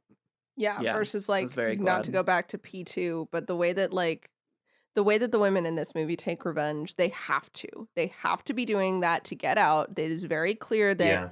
they are outmatched by this one guy because they're all tired and they're recovering from giant fucking wounds. And you know, he does have his dick bit off, to give them a little credit. But like, they need to do the things they have to do, and like up until the very end, versus in P2 how the idea of empowerment was to Yeah. have her set an unarmed man on fire when the police are already on their way. So I love this movie. Yeah. Fuck, I had two thoughts, but then I forgot one of them. So I'll move on and talk about the second one. Okay. I love the theme of misplaced trust in this movie.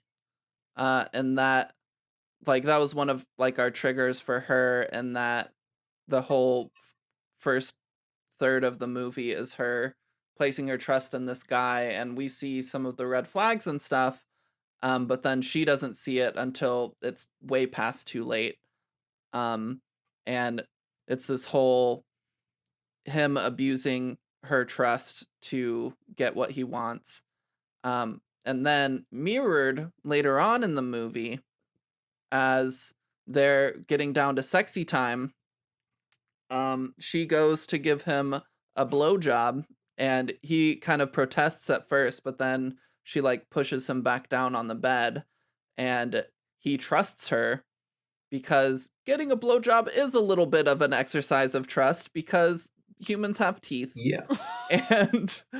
And she gets him where she wants him, like he did to her, and then in the same way, like, abuses that trust to hurt him.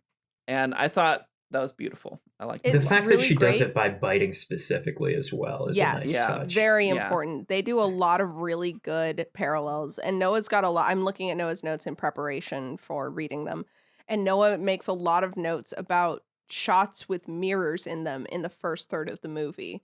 And now you're Ooh, talking yeah. about like this mirror of them using like trust and misplaced trust. I think that they are obviously supposed to be mirroring each other. And I think that's Yeah. really great. I think it's interesting how Noah has been through all of these men who are all shitty to her, and then she thinks that Steve is different and the one, and then simultaneously Steve has trapped all these women and he hasn't felt anything towards them until Noah, and he thinks that she's different. And Ooh. I love that as well. There's just the writing in Mhm. this movie. It's exactly what it needs to be for this to be a believable and like emotionally sufficient movie. Yeah. I thought of my other thing actually. Oh, good. So, this is a P2 comparison Okay. because if we recall in P2, I joked that like, oh, she's getting arrested and going to jail because Mhm. he was incapacitated, he could not get out, and she went back and killed him. Mm-hmm. But at the end of the movie, they incapacitated him like a couple of times and then started to try to get away. And then there was a time where he was fully knocked out, and I thought he was potentially dead. Yeah. Because the back of his head had hit like a counter after Molly like kicked the shit out of him. As she should. Yeah. As she should have. Yeah, I thought he was And done there they started running in the backyard, and then you hear him calling after them like a bit later. And it was funny to me in P2, I was like, she's fucked because she killed him. But in this movie, I was like, you guys should have taken the time to kill him. Yeah. Same. But it does show that, like, you know, they weren't in it with the intent of revenge or whatever. They very much just wanted safety, which I think Yeah. is more realistic than what they do in P2, where they're like, oh, she wants revenge. He called her a C word, and that makes her angry, and she wants Yeah. revenge because catcalling is rude. But in this one, it's like he's done everything to these women, and they're like, they don't want revenge. They just want to be safe. Yeah. I think that's much more realistic as well. Anything else from anyone? Because there's some Noah's Notes ones that I can expand on that I'm seeing here, but I don't want to jump over them. Is it the one about the dog named Ringo? No, the dog named Ringo was very good. That, But yeah. that's one of my favorite things is the Tinder conversation where she tries to open up with something that she noticed in the picture about his dog. She's like, cute dog, what's the name? And he's like, Ringo, what are you wearing right now? And then he immediately sends a dick pic when she doesn't respond.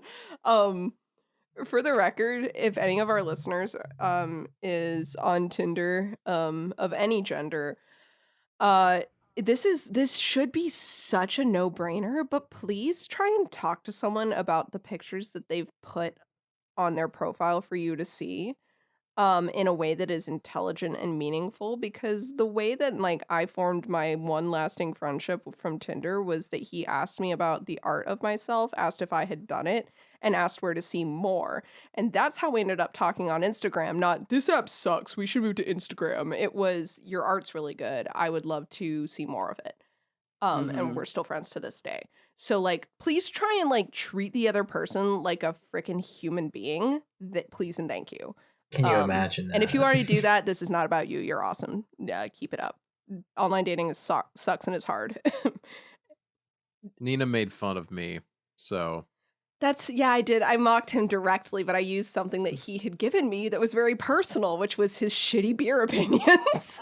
Also, that initial conversation was on Discord, not Tinder, so It was whole on different Discord. ballgame. legally different. Legally distinct. Speaking of my relationship with Noah, let's get into these notes.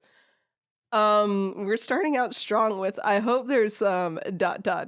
fresh concepts in this one. Oh, Noah. I'm very funny. You You see- slay me. You see, for any That's of why our they listeners call who may you- not have caught that, the joke there is that fresh is the title of the movie. I'm sure it sailed right over your head. And the economy. Noah's humor is just so sophisticated. It's so sophisticated. Noah says You good? Robert Downey Jr. meme and the Peter Griffin meme rolled into one right there. God. Noah says, damn, that's a bleak Tinder feed. Yeah, that's not as bleak as what your sister showed us when she started to Yeah, try. Yeah, hers is pretty actually. bad. Hers was It's even god worse. awful. Hers was even worse than the movie about how bad Tinder is. So that ought to tell you something. We have more hot sauce shit, so we're gonna skip right over the hot sauce rant again. I literally, there's a part of me that doesn't want to ever have hot sauce again Right? because of this guy. I I don't think I'm ever gonna buy Frank's. certainly No. not. God, it's not good. I like it, We but I have can't. we have holy shit, he's policing how she dresses on the first date. That leads me back to my like fucking my fucking metal thing, where it's like the things that some guys think that they can say to you when you have just met them is mind-boggling to me. Like, I have people I've known, like, I'm never going to police how someone dresses, but I'm also not going to make fun of them for their music taste or what movies they will and will not watch or any of that. But like, I've had all of those things happen on dates where guys will be like, wow, you kind of suck because you won't do this thing that I like. And it's like, well, did you know we're different people that have different tastes? Kind of crazy, but I am a human being with my own opinions. Source? Sources that I made it the fuck up. So Noah's trifecta here is holy shit, he's policing how she dresses, and he stole her leftovers, and in all caps, and he's racist. Yeah. He is also racist. We didn't mention this in the episode itself, but he is directly racist to the owners and like waiters of this Chinese restaurant that they're at. He's very much a dick. We have the dog named Ringo. Noah says dog named Ringo, good. Dong, bad. Which is that sums up that scene. Dong well. is meant to be read like Captain Holt yelling bone. Dong! He Noah says I love seeing Sebastian Stan in a non-Marvel movie. I agree with that fully. I like Bucky Barnes as a character, but I just wish he would have worn the eyeliner in this. Yeah, Robert Pattinson should wear the Batman eyeliner in all of his movies as well. I agree we should see more more guy liner. More guy liner in movies. This is a threat. Noah says, I love this snarky ass bartender coming over with all the cherries. I just love how she's like, as many cherries as you can give me. And he just comes over and he's like, I hope this is enough. This is all of my cherries. And walks away. I love... And they eat them. And they do eat them. I hope that they Paul... tipped him. Paul is the kind of character that, like, when he was first introduced, I was like, I love this guy. I wish there would be more of him in this movie, but he seems like a bit part. And then later on, Noah's like, hey, you remember that guy you dated that one time? The hot bartender? And Molly's like, oh, yeah. I was like, oh, we get more of this guy. Can you imagine the shit that they're going to give that guy once they get back? And yeah. Oh, God. Yeah. That's going to be really funny. Like, Molly's going to be like, what the actual fuck? Like, I gave you all of my information in case something bad happened, and you did not come. Yeah, that's it for their relationship. Paul does not have a chance with her from here on out. No. Noah says a lot of stuff about mirrors that I already brought up, which is very cool. All the mirror shots in the bar where it looks like they're not looking at each other, but they both get to be in the shot. It was like some split diopter shit, and that was fantastic. Yeah. Except it was just a mirror. It was very, very, very well done. There's a lot of shots with mirrors in this movie that are like tight as hell. Yeah.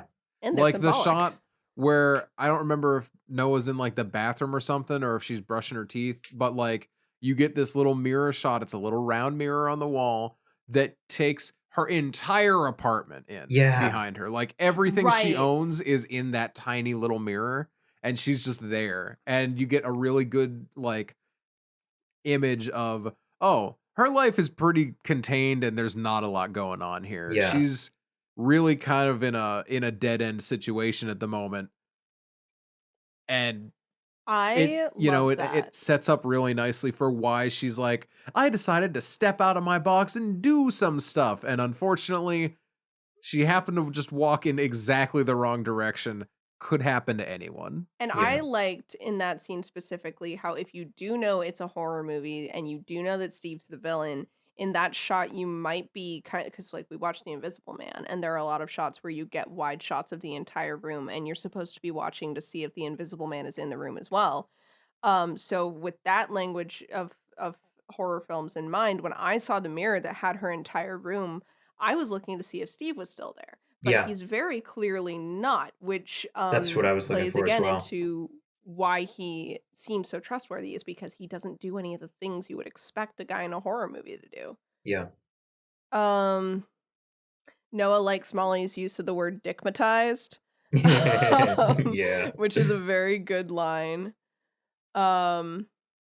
Noah has also noted how some of the shots earlier in the movie, when it's got the rom-com tone, can also clue you into the fact that this is a horror movie. Like, there's no moon or anything, like, safe and comforting in the sky when they pan up over the house. It's just, like, a dark... Yeah, it's dark woods. It's a horror movie setting, not a rom-com setting. It would have been the moon, or you would have been able to see the stars too clearly, or you would have seen the sunset. But instead, they just show up to his dark-ass mountain house. Yeah. Very good. Yes, we mentioned this as well. Noah and I talked about this as well. He says, what a great way to get her to drink the drugs. Tell her there's a sneaky little flavor in there. She has to take several sips of the drink before because she's not even thinking like, oh, does this taste weird? She's not just going to take a sip and be like, I don't really like this. I'm not going to have any more and not get drugged enough. He says, guess the flavor. Yeah. And that's it. Which leads into my favorite scene of the whole movie, which is when we show her with the camera being drugged. So the vision of him is blurry. Yeah. But that's not the cool part. The cool part is when looking at her, the camera is too close and it's slight fisheye going on. So it's like it's disorienting. We are hyper focusing on her when we're looking at her, and we can't really make anything out when we're looking at him. Yeah. And I loved that. I love that. It was such a neat little thing. And like the way they faded in gradually. Yeah. And every it just time kept getting worse. Back to him, it was a little worse. And every time it cut back to her, it was a little closer. And it's just like, oh, it's so uncomfortable. And you knew what was coming, you know? Yeah. Oh, it was so the way he handled that entire like situation was so, I mean, it's evil and fucked up, but it's so smart. And that he was talking to her as normal and as if nothing was going wrong the entire time up until she passed out. And the whole like, oh, see if you can tell what flavors it is. And I imagine it didn't matter what she guessed. He was going to say no, just to get her to keep like taking sips, trying to guess what flavor it was. Yeah. And then as she's starting to realize what's going on, he's like, what are you doing sitting all the way over there? Why don't you come sit with me, to get her to stand up to get it to go through her system faster so she would pass out. It was like, so it's good. So fucking smart. So messed up, but like, again, so fucked up, but so smart. And so like, from an audience perspective, it was really interesting to watch. We move into more fun stuff that I love about this movie because, again, P2, it's almost boring compared to Fresh with the plot that they went through to put the girl in danger. Noah's notes say, assless Noah's just worried she's stuck as a sex slave, but it's actually way worse than that. Yeah. And like, that's the thing is P2's just like, oh, it's a creep who thinks he's in love with her and wants to like molest her and stuff. But in this movie, it's way more complicated. It gets it better themes while not being that boring, simple interpretation of living as a woman in the world, you know? So it simultaneously is not as uncomfortable to watch from that perspective while still touching those same themes, which I love.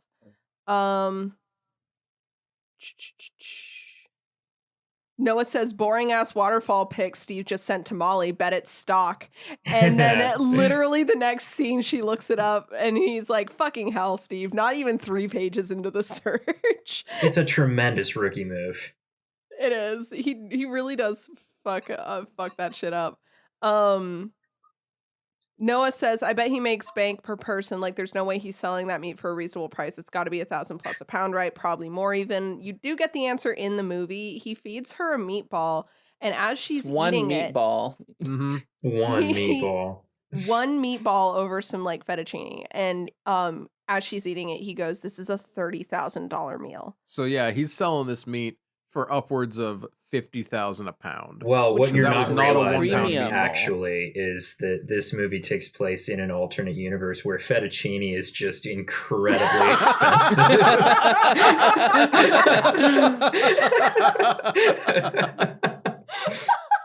You can't get it anywhere. All right, podcast Somebody over. please, my fettuccine coin is tanking. That's why he had to resort to cannibalism to pay the bills. It's exactly like Texas Chainsaw. Oh my god. His family used to work at the fettuccine or at the spaghetti factory until fettuccine came in and bulldozed him. Oh my god. Anyway, Noah's notes are he says Steve really just did the without me in response to her shower question, which is very funny that she's like, "Can I take a shower?" And he's like, "Oh, alone?" And then he's like, "Sorry, that was really bad." The amount of Back in his grocery store like flirt mode again out of nowhere. right, it's the continuation. He's the of same that's just- guy. Yeah. He's just the same dude. He says like really stupid shit and then he backs it up, which is like I love that. It is like I do find that genuinely charming in a fucking character. So Well, but also like how hilariously two-faced is it for him to apologize for a for joke being a gross creep when he's intending literally- to eat her body? Yeah. Like No, it's insane. Noah said he really just caught her and knocked her into a wall like he's a fucking itch.io horror villain. Which is That's a good one. This is really funny because when this scene happened, I heard him typing furiously. Because this is a scene where when it happened, this is the one that I texted Ryan Edge, and I was like, "You fucking Sims," because Sebastian Stan slams her into the wall, looks her in the eyes, and says, "Bad girl." Bad girl. And then she knocked. So Noah just typed out, because I sent to Ryan Edge, I was like, "What the hell, guys? You are the worst." And Noah just has typed here, "What?" I'm glad you remembered what that was from because I did not God. remember. No, because I heard you typing right after that scene happened, and I texted Rye, and I was like, Sebastian Stan said "bad girl" on screen, and I just hear furious typing noises from Noah.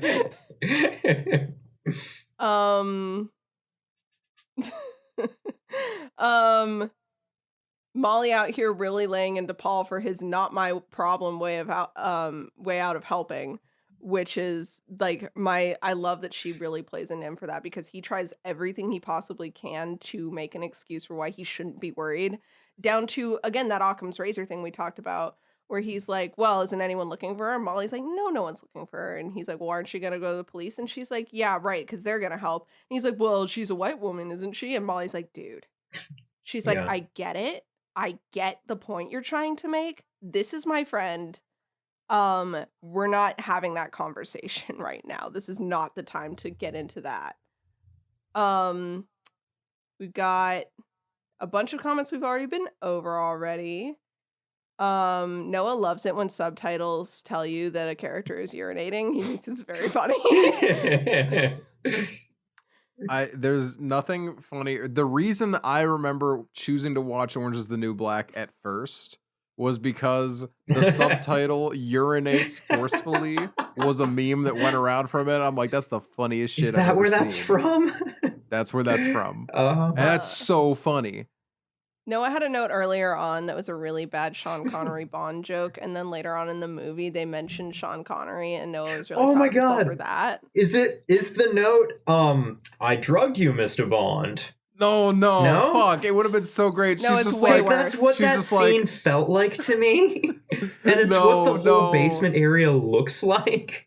Like, it looks does. like a No, fucking mine- Blofeld layer It does look from like a Blofeld a layer. Sean Connery Bond It movie. does. Mine was when she says, "Oh, I'm stuffed," and I just typed Sean Connery voice. I'm not quite stuffed yet. Oh my god. Oh, did I tell you that I was started terrible as listening well. to Kill James Bond this week? Oh, we should talk about that after we record. Yeah. because we're not Very good recording, 'cause I podcast. want to talk It is about such that a good so bad. podcast. Oh my god. We've got a couple comments about like, you know, this movie making you kind of curious about how like different body parts would taste, and like, oh, the like this like the meat is really red in the meatball, or like he says Lamau human prosciutto with a little tattoo. So That was great. Fun fact what on the else? This is tattoo my- thing there, most actual cannibals tend to avoid eating people with tattoos. They say they don't taste as good. Yep. I'm getting more True story. tattoos. Get tattoos. Be safe, people. Be safe. This is my favorite pair of notes. We have when Steve delivers the dress, Noah says, "I can't wait to see this dress," followed immediately by, "Damn, that's an ugly dress." Yeah. Noah says, community voice, "I can forgive the cannibalism, but I can't believe Steve would cheat on his wife like this." Noah also says, "I don't mean to be staring, but it looks like she has some ass left." We have Noah turning to me during the final scene and being like, "Is she going to bite his dick off?" And I just said, "Remember the Cheetos scene?" And he's like, "Oh." Iconic. Noah says, "Paul, I'm gonna level with you. This is the shittiest reggae I've ever heard." It was so bad. But yeah, other than that, Noah sounding so betrayed that Steve was married the whole time is incredibly funny, is the last note I'll read. It's such a good ending. It's just he was married. It's like, Dude, he literally ate your ass. But yeah, that's Noah's notes. That's basically it for Fresh as well. I would highly recommend watching this movie. I don't think there's much I feel like you could like dissect this movie till like the world ends, but all in all, it's an enjoyable movie to watch. If you like Sebastian Stan, if you like, I don't know, Ex Machina, I would totally recommend this movie to you. But yeah, if you like Get Out as well, I would say definitely you would like this as well. Those are like the two big ones that I would say. But next time, rather, we will be watching a different movie. Who's next? Is it Emma? It is. It is me. Thunder Initially, noises. before our break, I was doing a series trying to find movies that legitimately scared me. And going along with that series, I was going to choose a movie that I have dreaded my entire life. And it was going to be The Exorcist. However, I am pivoting. And I'm starting a new series called Movies with Dicks in Them to go along with Fresh. And so the movie we're going to watch next time is 2022's X. Oh, I knew it was going to be X. Oh, I'm so excited to watch X. I really want to watch that one, so I'm glad that I have an excuse to now. Yes. I enjoyed it. Piper also very much enjoyed it. It's a really fun movie. Cool. Triggers are nudity, maybe mental health slightly, and creepy old people, and gore. I do be hating creepy old people. And gore. Yeah. Of course, of course. It is a movie about people making a porno, but there's no sexual assault or anything. Oh. So Nice. Cool. Good to know. bonus points. I'm looking forward to it. And there is one hell of a dick in there. All I'm right. So excited. We will know true equality has been reached when there's as many dicks as boobs in movies. We're gonna do our Absolutely. part to get it there. Wait, hold on. Is that two Yeah. dicks per pair of boobs? Because that doesn't seem fair. No, it's one. Jeff, feel like- I'm not the one that makes the math, okay? Damn. We gotta all make up right. for years Yeah. here. Depending on the size of the dick, it can count for multiples. There And is a I sliding think- scale. I think there is, yeah. That would There also is a depend on sliding the scale. size of the boobs, would it And- not?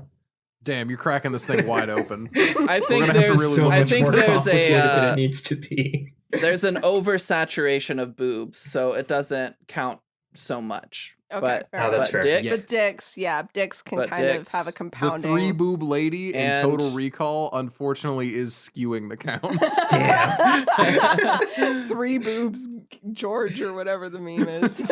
We are going to get to the bottom of these numbers, people. All right, cool. But look forward to that. And Nina, where can we find you? Yeah, you can find me at House Usher Rises on Twitter, where I talk about horror stuff.